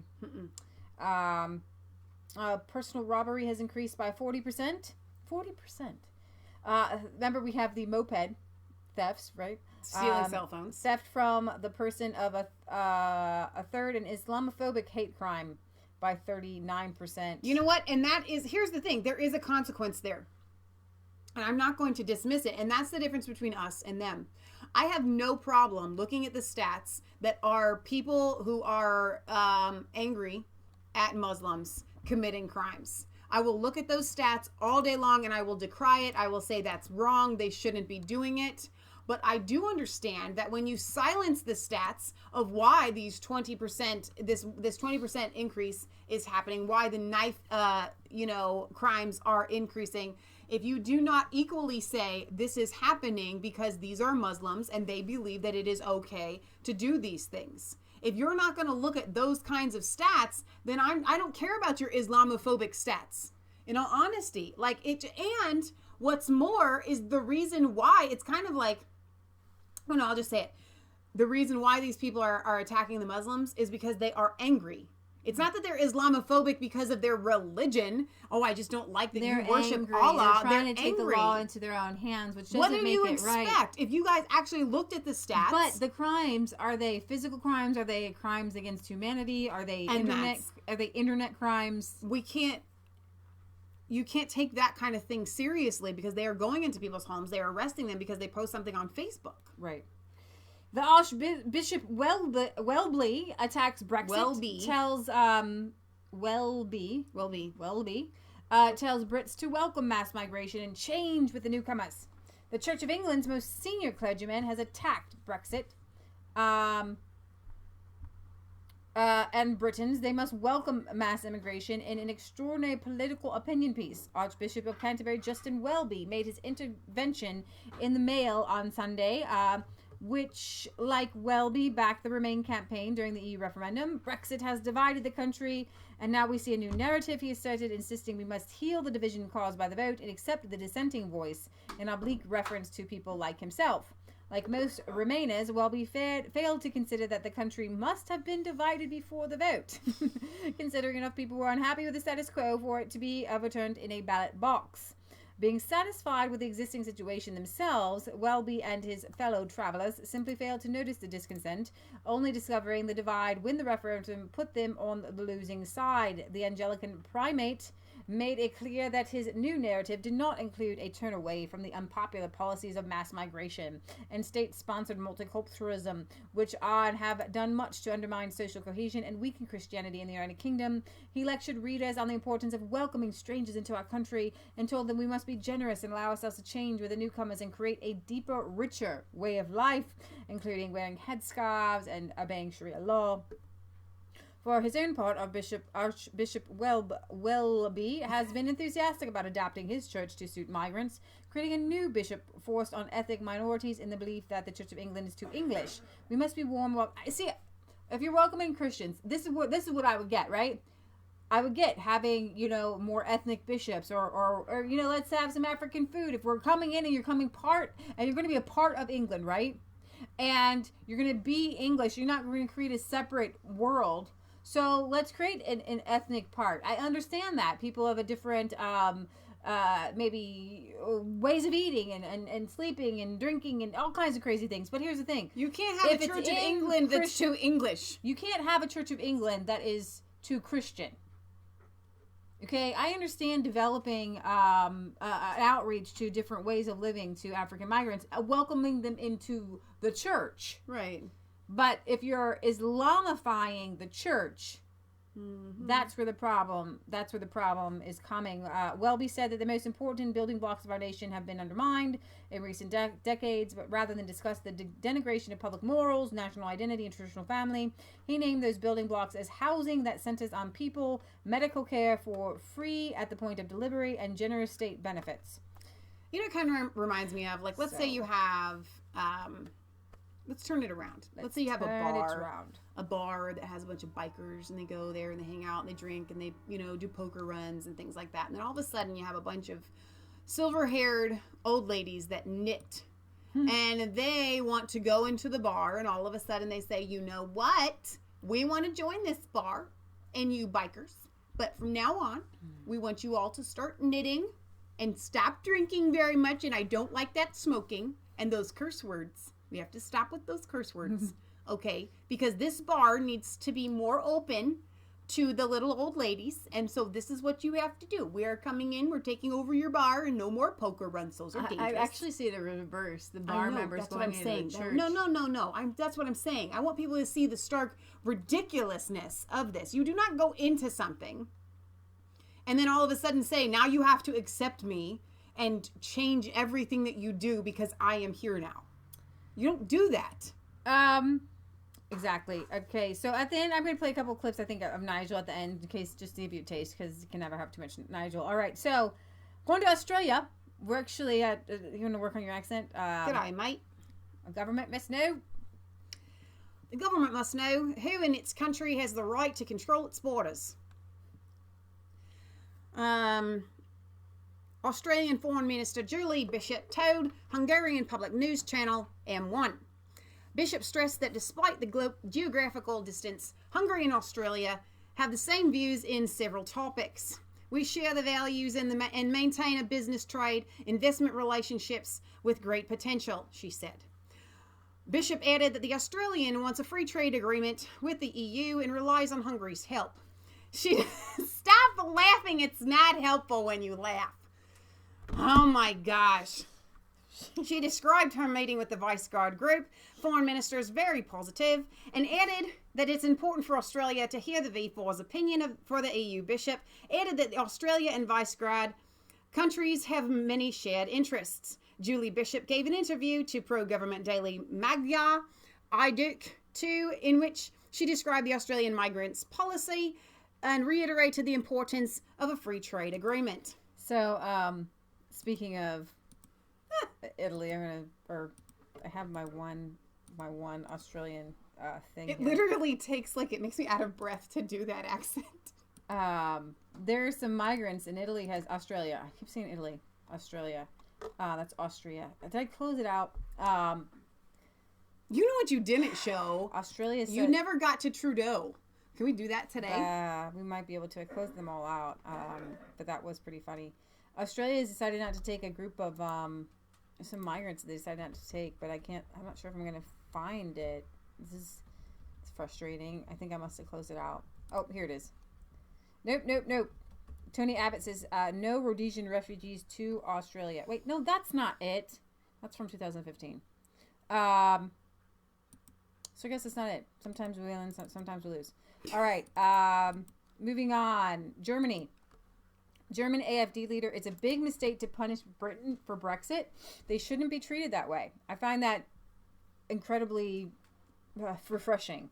Alice Weidel, one of the leaders of the Germany's right-wing AfD party, has heavily criticized the EU and the German parliament. Weidel said it's a big mistake to punish Britain, and it is not the way you treat your European partners. Das ist auch der Grund, warum die EU... Sorry. That is also the reason why the EU wants to make an example out of Great Britain. A punishment, by the way, beyond any economic or political reasoning. You don't treat European partners this way, dear ladies and gentlemen. And by the way, the predicted recession before the referendum didn't take place, just the opposite. The British economy grew greatly. Now they are afraid in Brussels, Paris, and Berlin that the example could encourage other states to take back their sovereignty. That is also the reason why the EU Commission plans to arbitrarily limit the Brit in the internal market during the transition phase, if needs be. One has to imagine such a thing. You clearly supporting these plans of excluding the most important foreign trade partner of Germany in the EU. Des wichtigsten Außenhandelspartners Deutschlands in der EU. I guess I could move out of the way so you guys could read it. You are all supporting these plans. You've turned the free trade and competition within the EU into a hostage, into a failed EU ideology. She's pretty stern. She's powerful. Look at her face. A foolish mistake, a mistake with consequences for the European unity. The historically well-grown economic relationship between Great Britain and the rest of the continent have to be maintained, otherwise Europe will be left behind economically. That is why it is time to agree to a new free trade of goods based on the reliable base and to stop with these uncertainties. The fitting contract exists already. It is the Treaty of the European Economic Area, the EWR, from 1992.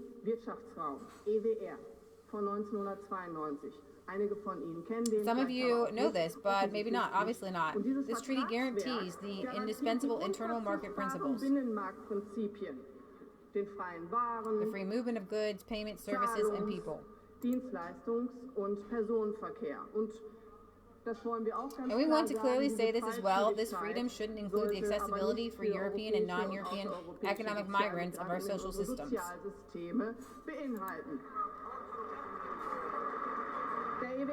The EWR contract, very simple in the interest of Europe. This contract has to be open to Great Britain, and stop already with your threats to Great Britain. I like this lady a lot. She's whip smart, by the way. Europe has to again remember the fundamental freedoms of a democratic continent, the subsidiary of and the democratic rights of the sovereign states. She's a doctor, by the way. We the representatives of Parliament, in the end, have to decide either we represent the democratic state according to our mandate with a democratically elected Parliament, or we decide to give away the responsibility to a European central government.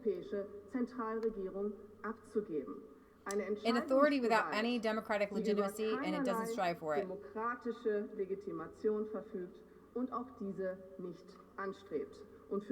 For the AFD fraction, the decision is crystal clear, by the way. We act in the interest of sovereignty and in the interest of the German voter. We stand for a Europe of the fatherlands, which represents the inner principles of freedom, self-determination, competition, and democracy. One which represents itself united and confident towards the outside on the world stage. Thank you for your attention. I like what So What says here. For those of you that are not subscribed to So What, please go ahead and do so. But he's German, and he says that she is smart. She has a doctoral degree in hard science and is also very liberal in a good way. She lives with a lesbian partner. But she's smart. She is smart. Patriot Gallery. Well, I think what happens here now is we don't underestimate the European Union and what this lady has to do in the AFD and other people in Brexit like Nigel. And there's people in Poland also. We just found out that the EU, those people who stood up to EU in Poland, the EU was able to take them out of power. There was Beda, the prime minister, and there was a general in their defense department, and they got rid of him, and they put in a puppet who is like best friends with Merkel in Poland. So people have to separate and choose sides. Right. It seems like Germany, you have a great leader in this lady, and stop letting Theresa May run Britain because she's just a puppet too. The EU puts their puppets in these positions. Right. And so because the EU has an alliance, the other side has to have alliance. You have to have alliance with Poland. You have to have alliance with the AFD. You have to have alliance with Brexit. They should join an alliance because they're more powerful. That's how come the EU is so powerful. They just go in and get rid of people. They accidentally die. They accidentally commit suicide. We don't know what happened in Poland, but we know it was wrong. Yeah. And that we were just talking to the Polish people. Leah Michelle did an interview. Hopefully you can see that. They'll tell you that they removed the people that were pro non-immigration. They were against the EU. They removed them for a puppet master who's like, oh, we love Merkel or whatever her name is. Right. Yeah, Poland was on the. I like Myrtle better. Poland was on the brink of turn or burn type thing. Like you're gonna. They were on the brink of being kind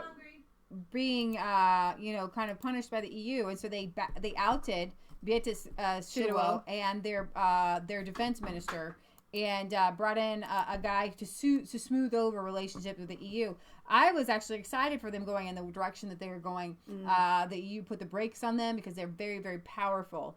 I want to show you this because in Germany, every week there is a protest against Merkel and against immigration. And I love it. They can't arrest you all. Right. Okay? They cannot arrest you all. The German people are so afraid of being called fascists. They're so afraid of being called Nazis. But they've had enough. Many of them have had enough. It's sad that it comes to being raped. It's kind of like around here, they only put a traffic light in when a certain number of people die at like an intersection. Yeah. So these people are, being killed, they're being murdered, they're being raped. Women can't go out jogging without, the beep, beep, beep siren thing. 120 decibel. They're not allowed to. They're not allowed to run with a gun or a knife, or I don't even know. You can't have bear a gun spray. I know. That's my point. So back to the EU the UK real quick. I wanted to bring this up. We were talking about there was like 1,600 hate crimes, right? Mm-hmm. Well, this teacher is accused of misgendering a child and was told by police that she committed a hate crime. So that's the difference. You have thefts and murders and rapes and hate crimes all put in the same category of crime. Right. And that's just unfair and it's wrong and it's misleading. A teacher who was accused of misgendering a child was told by the police she had committed a hate crime. A teacher who claimed they were a grammatical purist refused to acknowledge that the pupil self-identified as a boy and failed to use the pupil's preferred pronouns of he or him. It comes after the warnings that schools are sowing confusion in children's minds by over-promoting transgender issues, and that children are being encouraged to unlearn the differences between boys and girls, totally messing with biology, totally messing with kids' heads. Remember, kids are like a willow plant. If you, there are certain trees that you can, as they grow, and you can train them in certain directions. And children are malleable. Their bones are malleable. Their bodies are malleable. Everything about them, their brains are they can be, they're pliable, like clay. Yeah. And so if you mold up a child thinking that it's normal, and so then you have all these boys and girls thinking that they're confused about their gender. Right. And obviously it's so much better in the UK, it's better in the United States, it's better in Canada to be a girl. The boys are put to the back burner, right? Told that they're have inherent misogyny, inherent toxic masculinity, and no boy and especially boys, if you're a white male. Right. Yeah. So she said that the teacher and the school's management ignored 3 months of pleas from the transgender child and their parents and dismissed the request until she was informed by police that her actions constituted a hate crime. The parents and the young person communicated to the teacher directly that they were misgendering, that this was not appropriate, and that they needed to change the way they were addressing the child. If someone makes a mistake, that's fine, but this was not a mistake. It was deliberate and consistent. She said. So in that case, if the government really is that adamant about it, then they fire the woman. She does not get arrested. It's not a hate crime. That's not what it was. She was saying it was grammatically incorrect. I'm sorry, I don't conform to this brand new, for those of you that, whether you're an atheist or not, we have civilized history that goes back about 6,000 years where we can document humanity. For that time period, this is the first time ever that we have questioned genders. Okay? People have been homosexual before in the past, but they never questioned what gender they were. This is brand new. It's brand new. So you can't criminalize and imprison somebody based on some sort of brand new concept that goes against something that we have known as fact for at least 6,000 years. It's ridiculous. Yeah, so I want to bring this up. I'm trying to get this clip from Loris. Is it Lauren Sutherland? It's Lauren Sutherland, isn't it? I get her name mixed up. What's her name? I don't know. The girl, I thought it was Lauren Sutherland. So did I. All right. She's got some videos. She's doing a documentary. She's doing a documentary of South African farmers. You're spelling it wrong. On Facebook, if you can bring up her I think it's videos. you. Probably. Try to find her full profile on Facebook, and then I'm gonna play a video. You can even play it.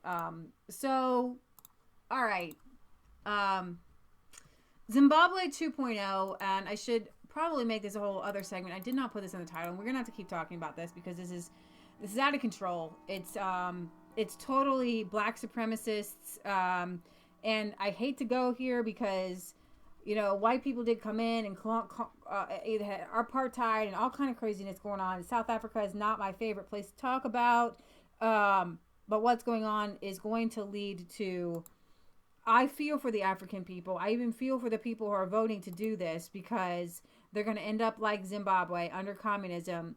They're going to take the land without compensation from white farmers. Is this the video you want? That's the video. Yeah, I'm going to play. I want you to play. South Africa's new president has vowed to pursue the same course as Zimbabwe tyrant Robert Mugabe, taking the land from white farmers without compensation. I don't know if you guys knew this, but Jacob Zuma, who was the South African president, stepped down after years of corruption scandals. And this other guy, Cyril Ramaphosa, replaced him. He was cheered in South Africa Parliament as he pledged to accelerate our land distribution program to redress a grave historical injustice and make more land available to our people for cultivation. Our people. Somebody's been there for 400 years. This is what I don't understand.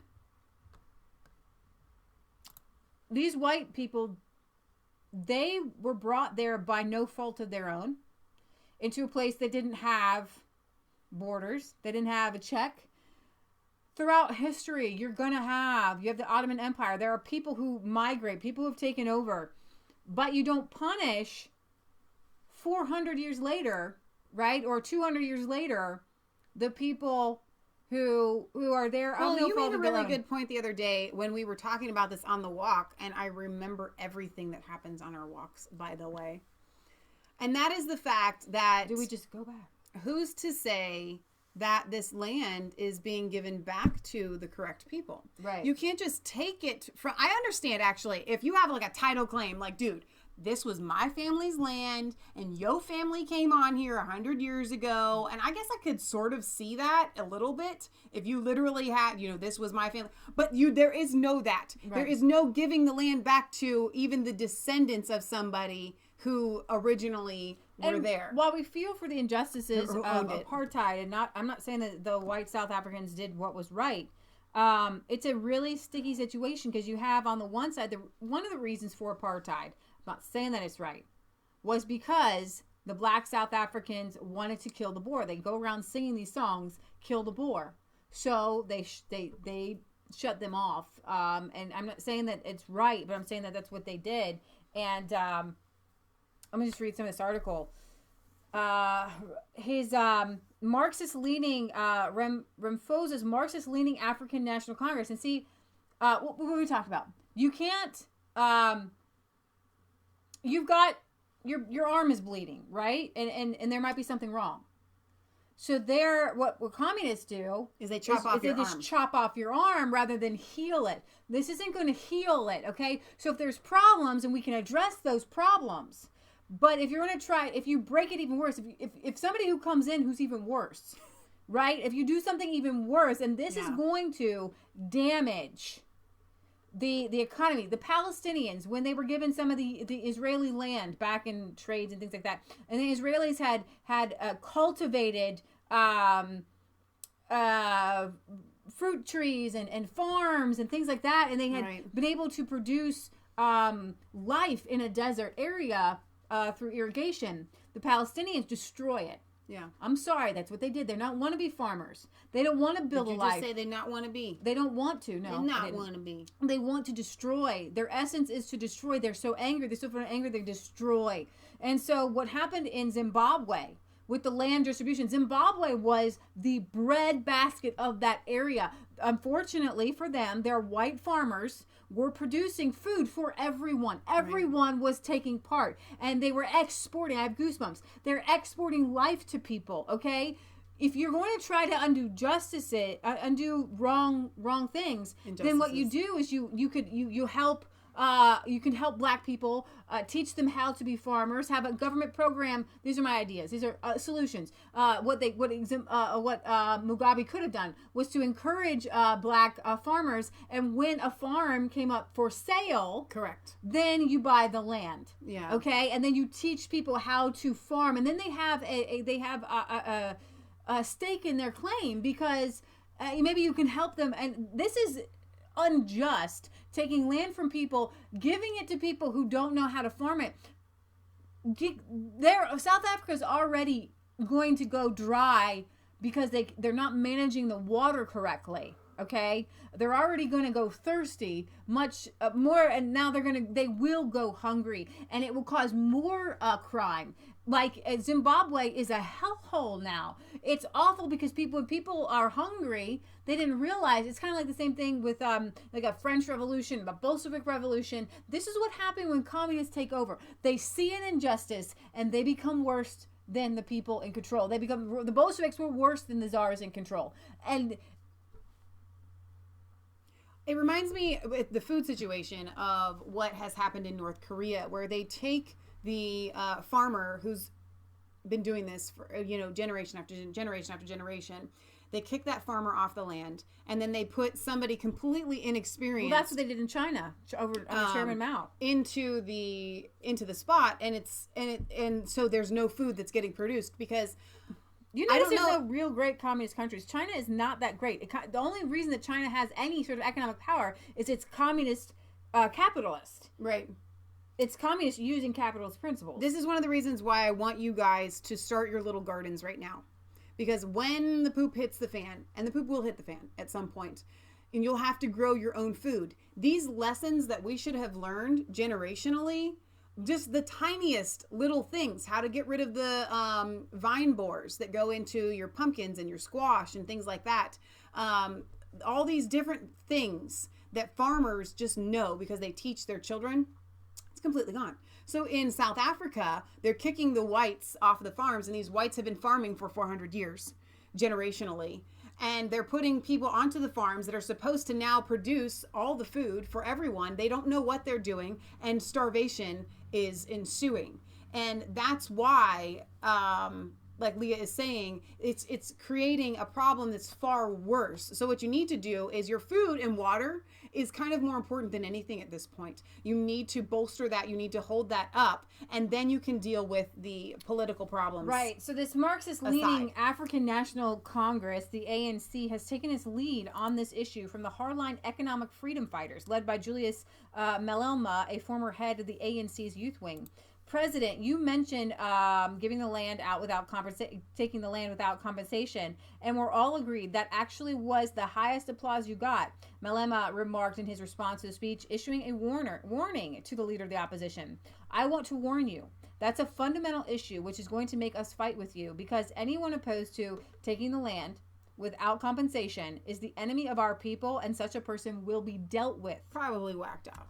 Ramaphosa, who will have to change the constitution in order to make taking of the land legal, has insisted that he will not allow the smash and grab interventions which took place in Zimbabwe, where armed mobs simply showed up at white-owned farmhouses and drove out the occupants or murdered them without legal sanctions. They said it's okay, go ahead, take the land, kill the people. This is insanity. This is Marxism. This is what happens when you literally have the Red Guard taking over. How the president intends to strip landowners of their property without violence remains to be seen. But the consequences of taking the land for South Africa's northern neighbor were dire. Once considered the breadbasket of Africa, agricultural production in Zimbabwe collapsed, destroying its currency and leaving the masses starving and dependent on foreign aid. Foreign aid. The number of white farmers in South Africa has already been dwindling for many years, largely as a result of the regular attacks on their homesteads, which have left hundreds dead since 1998. And our own friend Tim left South Africa because of this insanity. While completely accurate statistics are hard to come by due to the authorities refusing to compile them, farming in South Africa is, by some measures, the most dangerous occupation in the world outside of a war zone.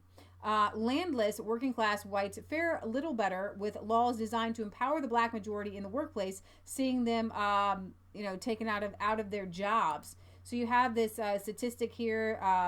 Stop the murders. Farm murder per 100,000. The world average is 6.2. The South African average is 34.1. South African police officials, 55.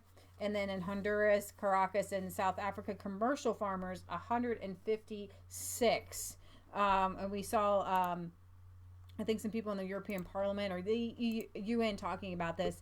So go ahead and play Laura Sutherland's clip there.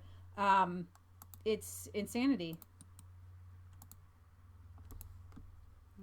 Hang on 1 second. But why are they against us? No one who can help us. Because this side of the earth is bad for us. You can't even walk in the streets around. At night, during the day, they always rape you or they beat you up. They're swearing at you in the language. They know you don't know the language, but they will come and swear at you. See on the news, shoot the Boer, kill the Boer. We are like just living also. We are like human beings, just like them. Just the color and the language is different. But why are they against us? Even black kids were beating my kids up, my 5-year-old. Told them this is not for you anymore. South Africa, it's for our people.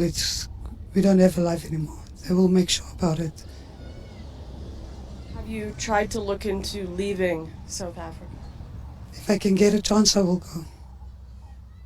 If I can get a better life that side of the seas, I will go. Me and my 2 kids, I need a life to make for them.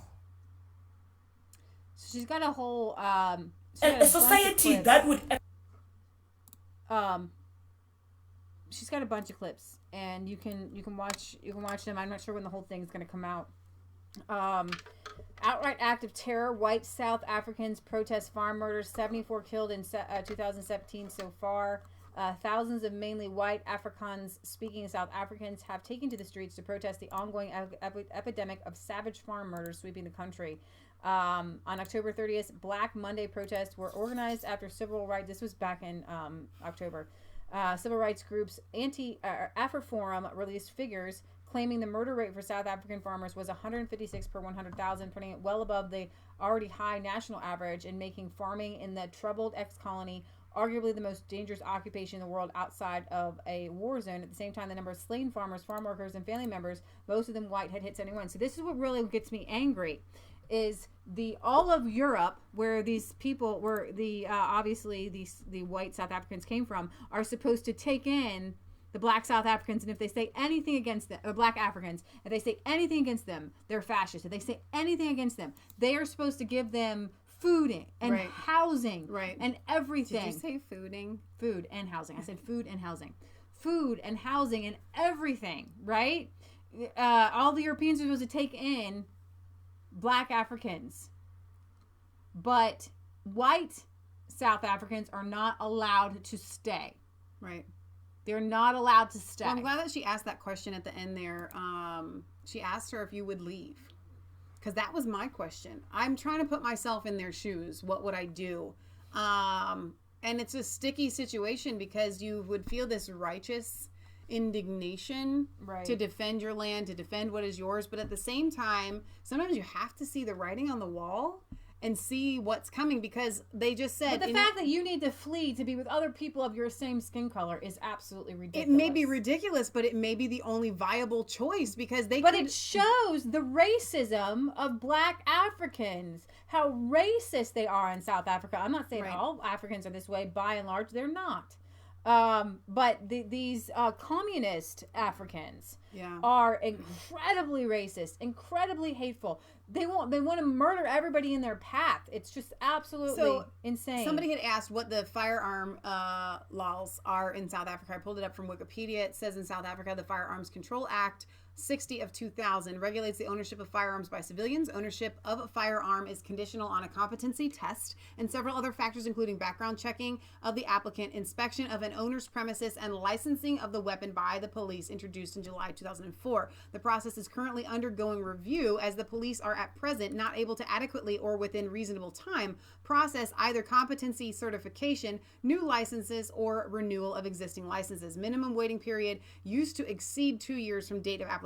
The Central Firearms Registry implemented a turnaround strategy that has significantly improved the process period of new licenses. The maximum time allowed to process a license is now 90 days. So I guess you can have a firearm, I know a lot but of it's South really Africans strict. have firearms. They have them up on the wall. They have them. It says the license under Chapter 6 allows the holder to possess any shotgun which is not fully or semi-automatic, or a handgun that is not fully automatic. So they can have semi-automatic pistols, but they can't have a shotgun. I'm not sure about the rifles here. Semi-automatic rifle or shotgun which cannot readily be converted into a fully... So it's kind of...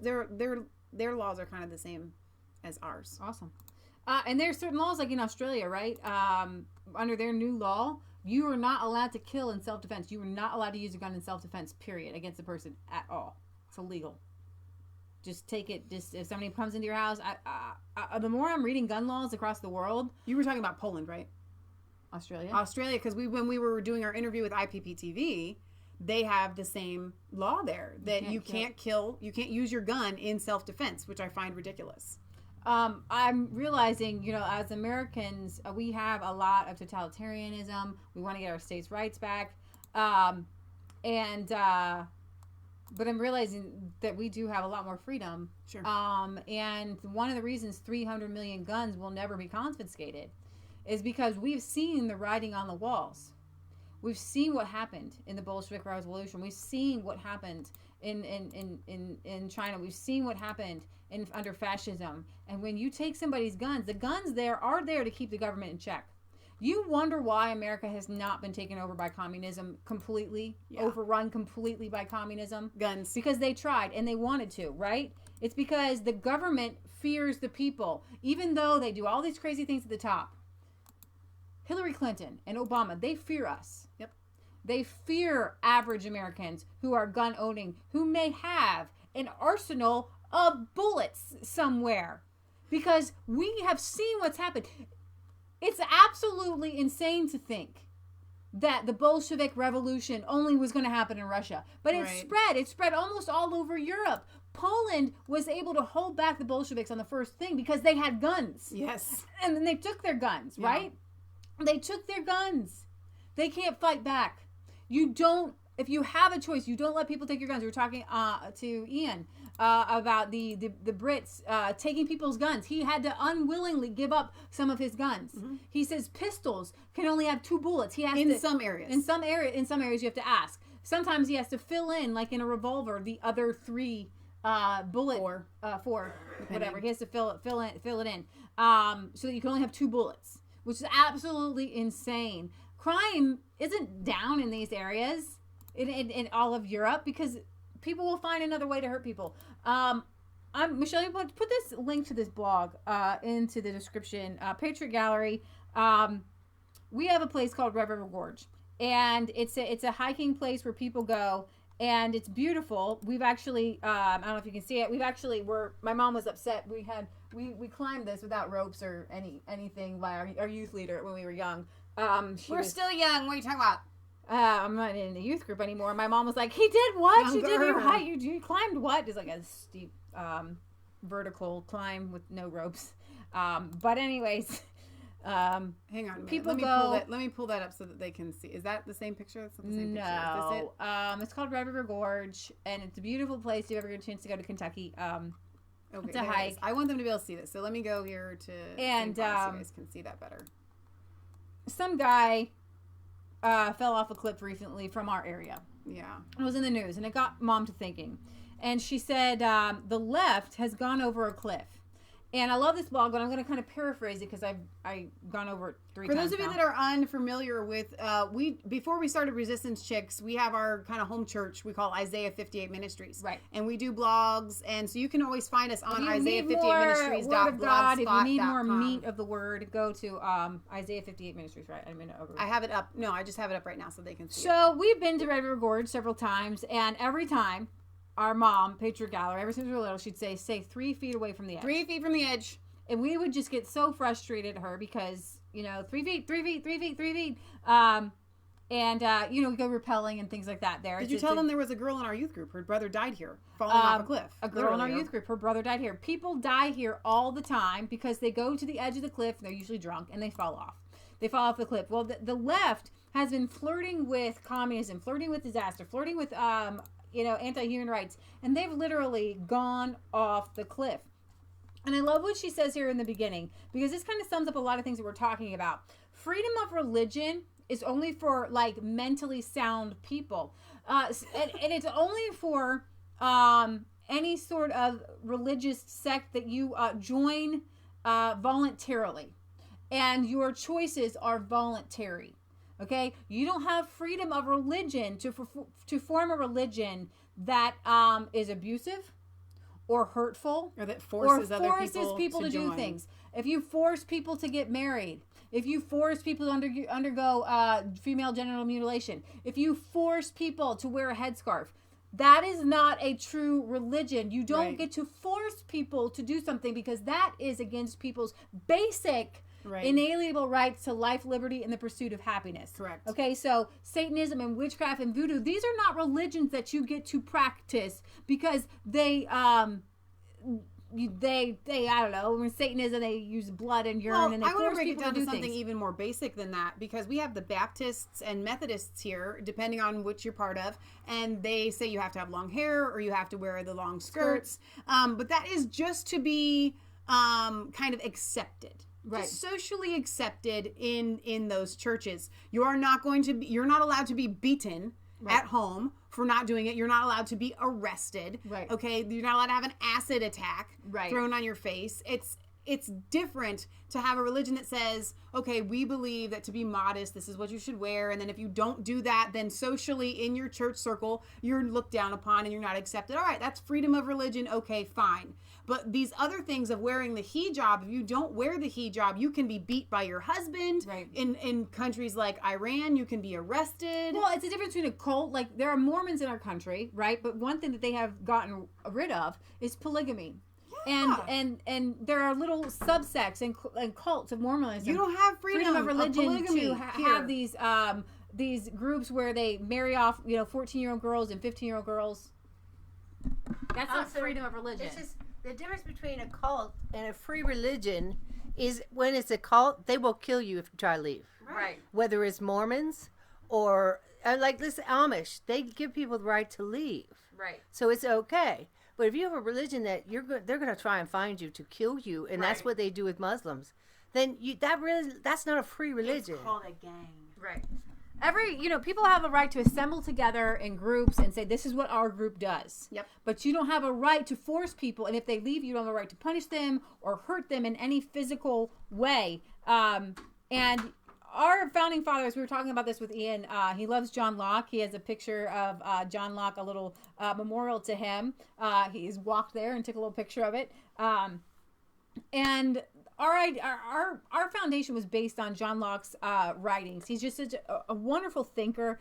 We were talking about William and Mary and things like that, and how they got a lot of their ideas from John Locke as well. People living in the state of nature form governments in order to protect their natural rights. The reason why men enter into society is the preservation of their property. The reason socialism is against human rights, the reason communism is against human rights, is because the idea of any form of government is to protect your property from an outside force. Men join together. We talk about this all the time, but it's very important that we talk about this, because what is the basis for a government? Is it to provide medical care? Is it to provide roads? Is it to provide anything? No, you can have certain things, but you have to agree on them and vote on them. But the essence of government is to protect yourself. And John Locke calls it joining a civil society. There is a very fine line between a representative government by the people and a dictatorship by, one person, authoritarianism, totalitarianism, Marxism, fascism. In a representative government, each person is responsible to make sure he doesn't get too close to the edge. And he stays on the path marked out by the authority on earth and its inhabitants of life and non-life. You've got to stay on the path, and that's when we have all these people jumping off the cliff. The left is going insane right now. In the Declaration of Independence, we call the authority creator, nature, and nature's God. If you don't believe in a creator, it's going to be very hard for you to believe in our Declaration of Independence. It's going to be very hard for you to believe that you were created with inalienable rights. If you're just evolved, right, where do your rights come from? We as you don't have rights if you've just evolved. I'm sorry, all you evolutionists, you just don't have any rights. You don't have any. We as Christians, you better be glad that our founding fathers and John Locke and the great minds of Britain decided that you had rights that came from God. Yeah, because you're created in God's image. Everyone is expected to know who the Creator is and live according to the nature and nature's God, the natural ways of life on earth without mankind's interference and just basic life. If you're out in the woods, right? What is right and what is wrong? What are natural, basic human rights? Unfortunately, in our country, we have 5 Supreme Court justices that can swing a vote either way, and that is not that's not a natural right. People change, cultures change, but the science of the Creator and nature's God cannot and will never change. It's universal. Nature and nature's God. Your universal human rights that come from God are universal. And John Locke talked about this, and our founding fathers talked about this. Any country you live in, you have basic human rights that you need to stand up for.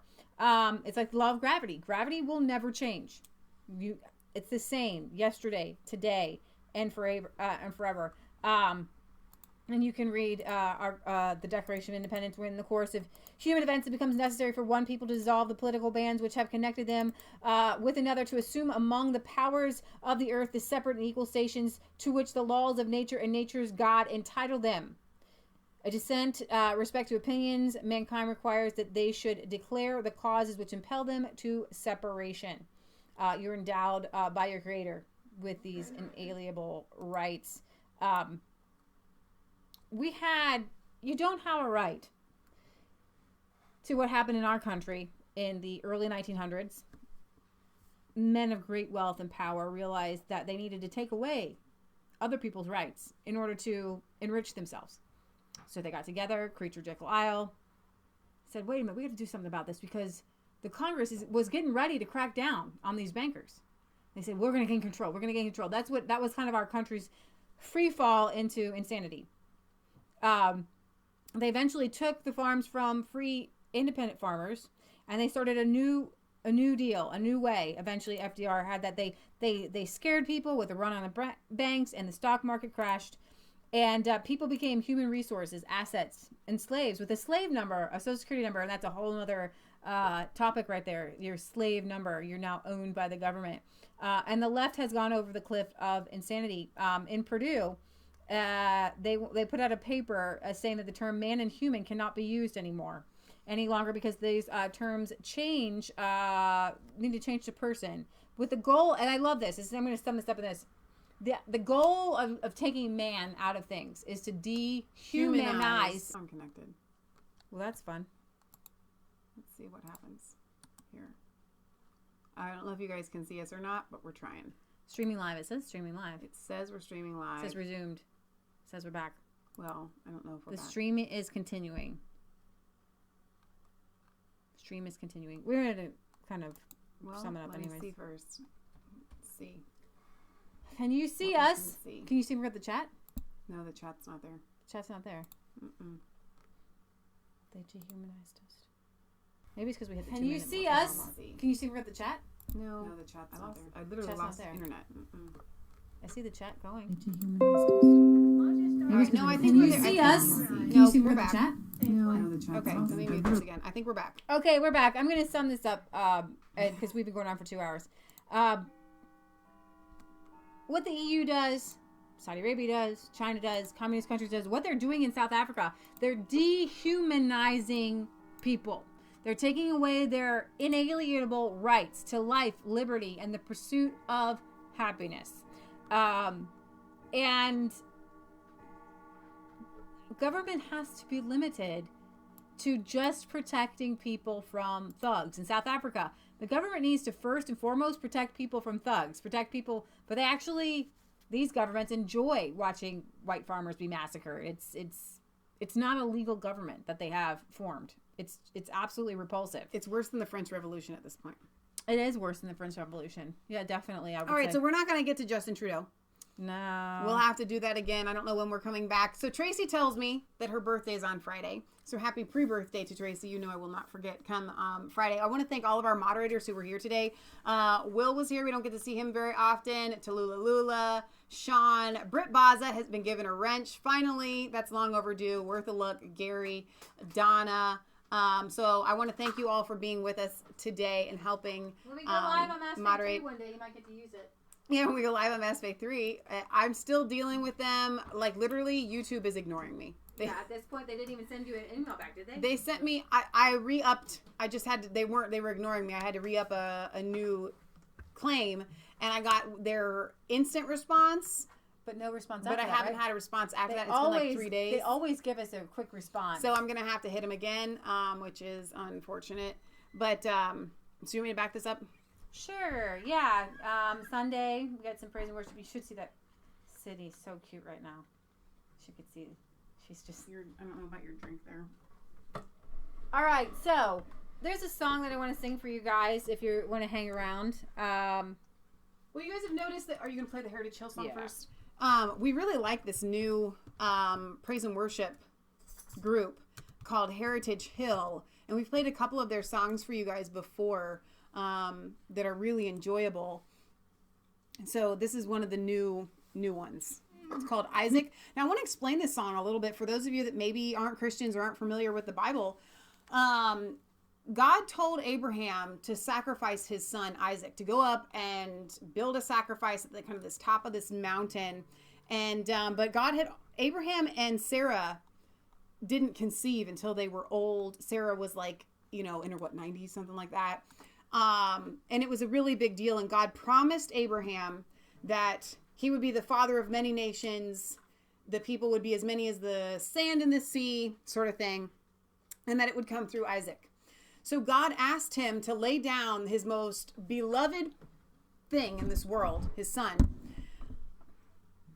But God knew, and Abraham knew, that this was a test of trust, that no matter what, even if Abraham had to actually sacrifice Isaac, that God would have brought him back to life, because God already had promised him that Isaac was going to be the line, that his posterity and everything was going to come through. God chose Abraham. You're my chosen people. And so in life, a lot of times we have things that are what we would consider our Isaac, and God calls us to lay them down. And then in this story in the Bible, God actually provided would you want to come in it from this side? A sacrifice, no, in the form of a lamb or a ram, when he was going up there on the top of the mountain. And that is represented in Jesus coming and being the sacrifice for us. So that's what this song is about. And so I wanted to give a little bit of a backstory. Well, not so much a backstory, but how does it apply to you today? So it applies to us in, everything. Something that you're holding on to, you're believing God for, something that you have in your life or whatever. Sometimes God may ask you, you know what?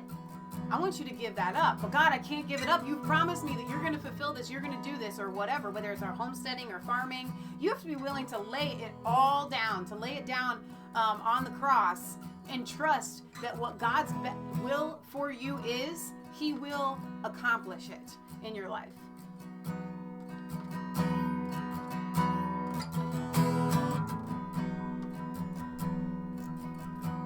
Well, I cursed at the sky,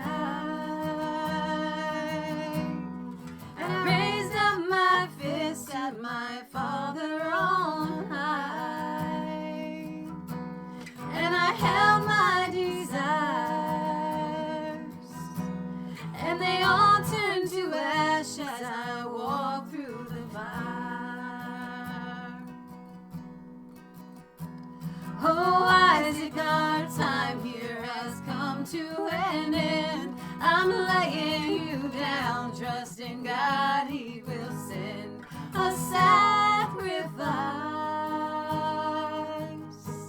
the Lamb of Christ.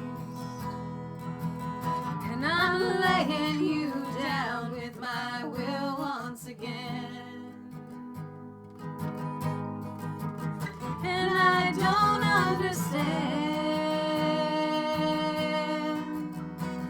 the wisdom and grace of your infinite plan, but you know what I need. I was lost in my pride, now I'm brought to my knees. Oh, Isaac, our time here has come to an end. I'm laying you down, trusting God He will send a sacrifice, the Lamb of Christ. And I'm laying you down with my will once again. Change my heart and help me see.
it? You're gonna just only play it once? That's how it goes. Okay, fine.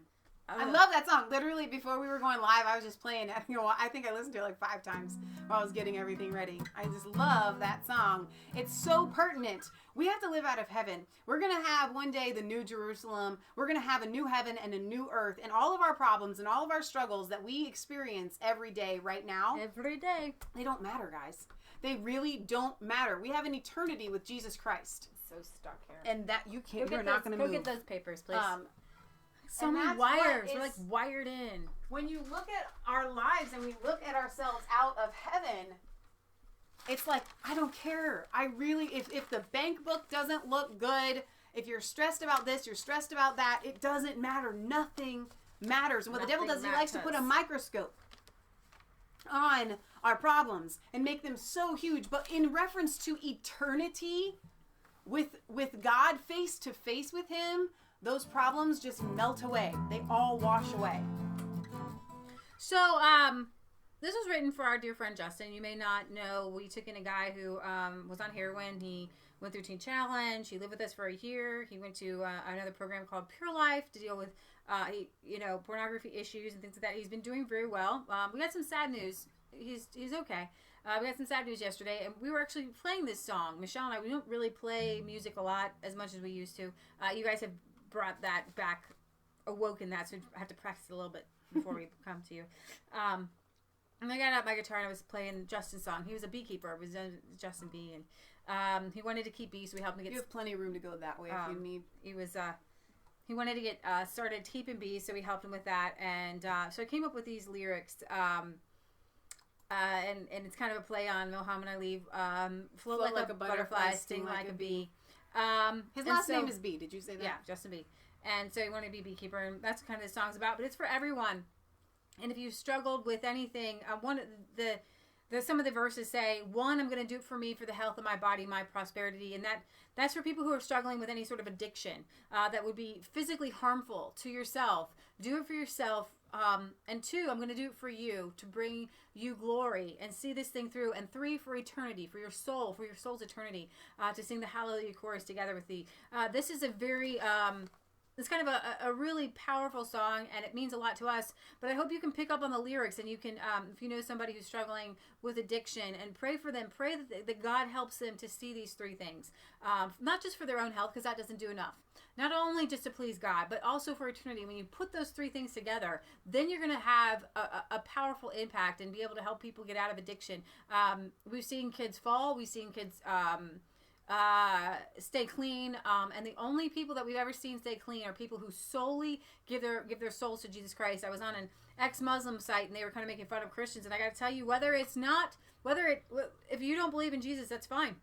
And I tell you what, if you're ever dealing with somebody who is addicted or has some sort of addiction, especially these heroin kids, especially these young people, the only thing I have ever seen keep these children clean, young adults clean, keep them on the straight and narrow, is the idea that they have a purpose in life, that God loves them, and they're going to see him in eternity. And because that's what gets them out of the selfish mindset and the me mindset and the pleasing myself mindset. Right. Otherwise, they get stuck in a rut again, saying, well, I got to please my flesh because this is the only life we have to live. And when you do that, you can live that way if you're not addicted, right? You can live for yourself if you're not addicted. You're fine. You don't need Jesus. That's fine. But these people, they don't have anything else. They need Jesus, and Jesus is the only way that they're able to have a purpose and anything in life. So, without further ado.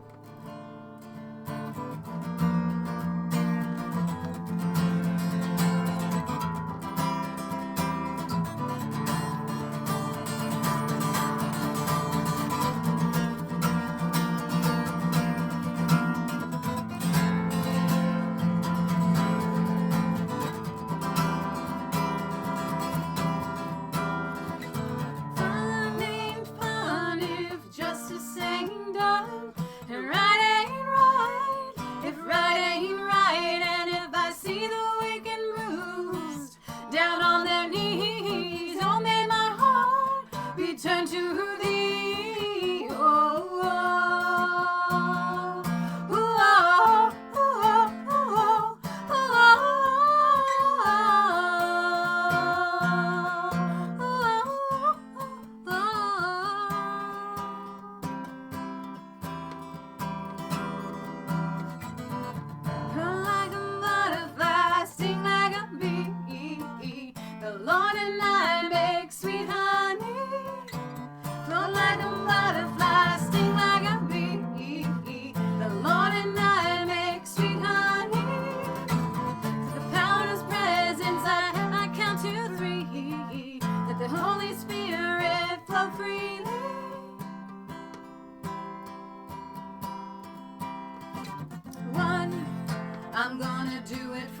me for the health of my body, my prosperity. And to Lord, I'm gonna do it for you, to bring you glory and see this thing through. And 3, all for eternity, to sing the hallelujah chorus together with thee.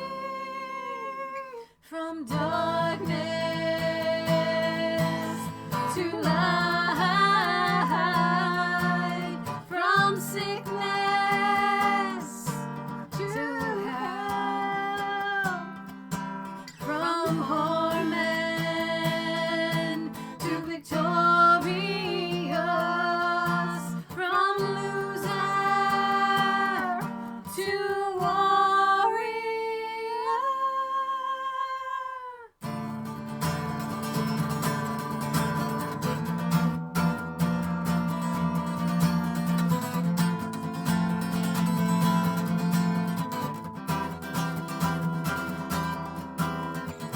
Fun ain't fun if justice ain't done.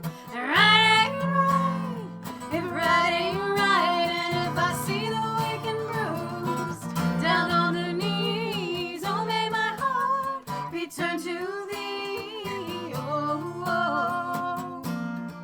oh, oh, oh, oh,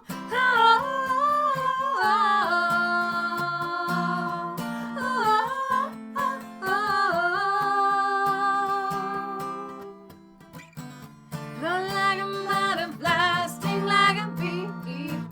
The Lord and I make sweet honey. Run like a mother, blasting like a bee. The Lord and I make sweet honey. For the power in His presence, I count to 3. Let the Holy Spirit flow freely. I'm gonna do it for me, for the health of my body, my prosperity. And to Lord, I'm gonna do it for you, to bring you glory and see this thing through. And 3, oh, for eternity, to sing the hallelujah chorus together with me. From darkness to light, from sickness to health, from loser to victorious, from poor man to warrior.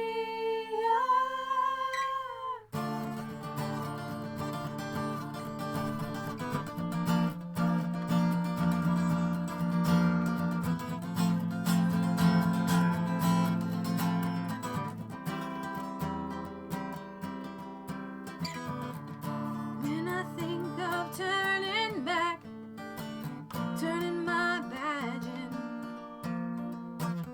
I simply count to 3, and my sail won't bend, no, my sail won't bend. 'Cause that life that I used to know, it simply ain't me anymore. And this old man doesn't even run. I soar.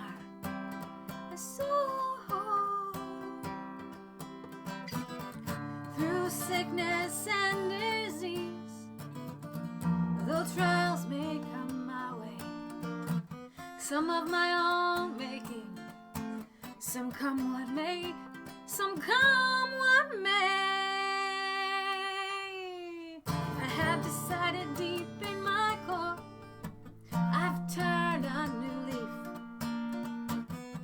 Pain and anger don't hold me back anymore.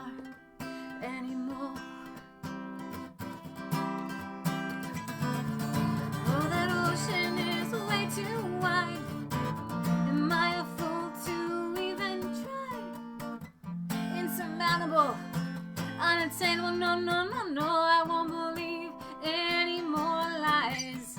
I just remember to count to 3, when that giant's toe-to-toe with me. God will rush in, He'll move a mountain, He'll part the sea, oh, He'll part the sea. see. So I'm gonna do it for me, for the health of my body, my prosperity, and too long. I'm gonna do it for you, to bring you glory and see this thing through and free. All for eternity, to sing the hallelujah chorus together with thee. From darkness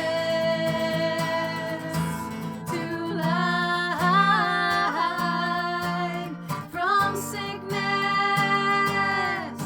to health, from poor man to victorious,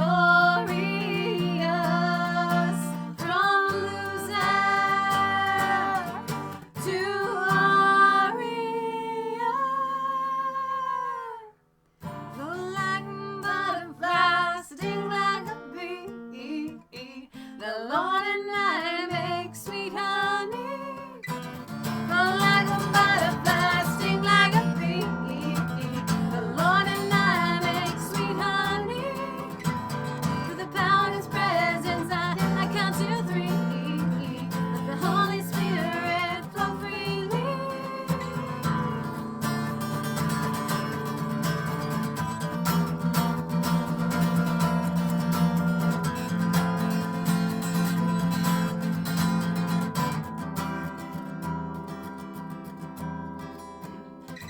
This fun ain't fun if justice ain't done. Right ain't right if right ain't right. And if I see the weak and bruised down on their knees, oh, may my heart be turned to thee. Oh, oh, oh, oh, oh, oh. So, Donna Terry sent me another one of her poems. It says, drug-induced. She may tell you she's been crying, but there's never a tear in sight. She may tell you she's been dreaming, but walks the floor all night. Never sure of her own intentions, does what it takes to get by. Way too hard to do the right thing, and it costs too much to try. Learned how to be savvy. Being street smart is her game. Never sure of where she's going, more in doubt of where she came. Getting tired of just surviving. In her heart, she wants to live, but it takes too much effort. She has nothing more to give. And a lot of people get so angry at people that are addicted to substances, and they beat them down, and they say they should just get up, pick yourself up by the bootstraps, shrug it off, this is all your fault. But we have to understand that there is a concerted effort in our society to addict these young people and old people alike to these drugs to keep them down. The people that are red-pilled, you guys And here to kill in this them. box, Yeah, and to kill them, should understand this more than anybody in the world. Right. You should get it. You should see, and you should have sympathy and compassion that these people didn't wake up and say, you know what, I want to be a drug addict for the rest of my life. I've talked to these people. I know them, okay? Most of them, like we talked about, most of them were molested by those transgender people that you put in the schools. It's true. Most of these boys have been molested as a kid. I gotta tell you what, it will mess with your head from the time you were a child. And what they try to do is cover up the pain. And they keep remembering the fact that they were molested as a kid or they were abused as a child. And it will mess with your head. If you don't have a loving, awesome relationship with your parents or something like that to help you work through it, those are the drug addicts, okay? This kid that we've been working with, Justin, his mom kind of was kicked out of the house. So she divorced her dad. It is a long, horrible situation, but he did not have a mom, okay? Yeah. His dad is a horrible, awful pervert, one of the worst human beings you'll ever meet. I know this man. I despise this person. And he went to public school. And he thought he was stupid growing up. And it's just and the only thing that made him cool was the fact that he lived on the edge. Yeah. And the only thing that made him feel alive was living on the edge. Well, that edge happened to lead to, and he was just in middle school, 7th to 8th grade. Some kid came to him. He didn't seek this out. Some kid came in and said, "You want to try this? Oh, you're stupid if you don't try it." Well, you try it, and then suddenly you get addicted, and all these things send you down, and it's always that one bad apple will spoil a bunch of people. Right. And so my heart goes out to people who have addiction. I want you guys to funnel that anger that you have, and I know a lot of you have it, towards these drug addicts. Yeah. And funnel it to the people that are allowing these drugs to cross the border. Funnel it to the Afghanistan and our own military. To George Bush, to the globalists. You need to understand where this is coming from. These how kids it would got not here, be why addicted to heroin it's here. if it wasn't here. Yeah. And it's purer than it's ever been. I told my Uncle Jack, I was like, build that stupid wall. Because I know for a fact that these kids wouldn't be doing heroin, and it's like, oh, they'd be doing other drugs. No, they really wouldn't. There is no other drugs, right? They've been popping pills and doing pot, okay? Do your stupid pot. It's not going to mess up your life as bad as the overdoses heroin that we are seeing, especially in the Northeast. and it's been mixed with like fentanyl. These people are these illegal immigrants are bringing it over in these backpacks, in cars and vehicles. I'm done with it. I'm like, build that wall. If it saves one life from a drug overdose, build that stupid wall. Right. Okay. And give the ICE agents all the power That's they where the need. drugs are coming from. Joy Behar was an idiot when she said, oh, the illegal immigrants, they're flying over. They're not flying over. They're walking right over our border in Mexico. And they're bringing drugs and they're bringing crime. And the drugs are what hit me. Maybe crime hit you closely. But the heroin in Cincinnati is coming up through Mexico, being produced in Afghanistan. And our troops are letting it happen. And it's absolutely mind-boggling. I'm just mad. All right, so with that happy note, we're going to sign off. With that happy note.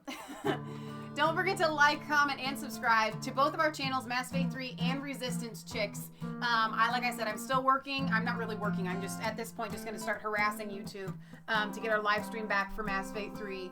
But we do have a P.O. Box 107, Milford, Ohio 45150. Leah's birthday is March 11th if you guys want to send her birthday cards. I don't feel so bad. Like Alex Jones, I guess he's one strike away from being shut down. Yeah. On YouTube. So I know Will was like, you guys need an email list in case this. Listen, well, you can find us on Resistance Chicks Facebook and Twitter just in case. Exactly. I'm not really worried about what they want to do to us. Here, let's just unplug this. Let me just unplug this. Okay. Calm down. Okay. Calm down. Okay. Jeez. HDMI cable always in the way. But remember, it's not just a conspiracy theory if it's the truth. So we will see you guys back probably Wednesday. We kind of have been doing Wednesdays. I don't want to make any promises, but it seems like recently we've been doing a lot of Wednesdays. We're not so busy. Maybe Monday or Tuesday if you're lucky. But I want you guys also to check out the interview that we did with IPP TV. Oh yeah, we didn't even get to bring a piece of that up. Yeah, we're not going to get to put a piece. Oh, look at the lighting's really bad when we turn the thing off back then. Now we're like ghosts. Here. But anyway, so yeah, we're going to go ahead and sign off. But I'm going to put a link to that in the description so you guys can see it. You can also find it on Facebook and Twitter where we have shared it there. We love you. God loves you. God bless. Again, leave your comments. Yeah, this was a long episode. Maybe we're going for almost 3 hours. Actually, Will, I don't know how you have like ESP, but we are going to, or maybe Leah said it in one of the other things. We are going to do an interview with John B. Wells, not on our channel, but on his radio show at some point. So you can look forward to that as well. And then Ian's interview is coming out, and we'll let you guys know when that happens too. So, all right, we love you. God loves you, and God bless. Good night, guys.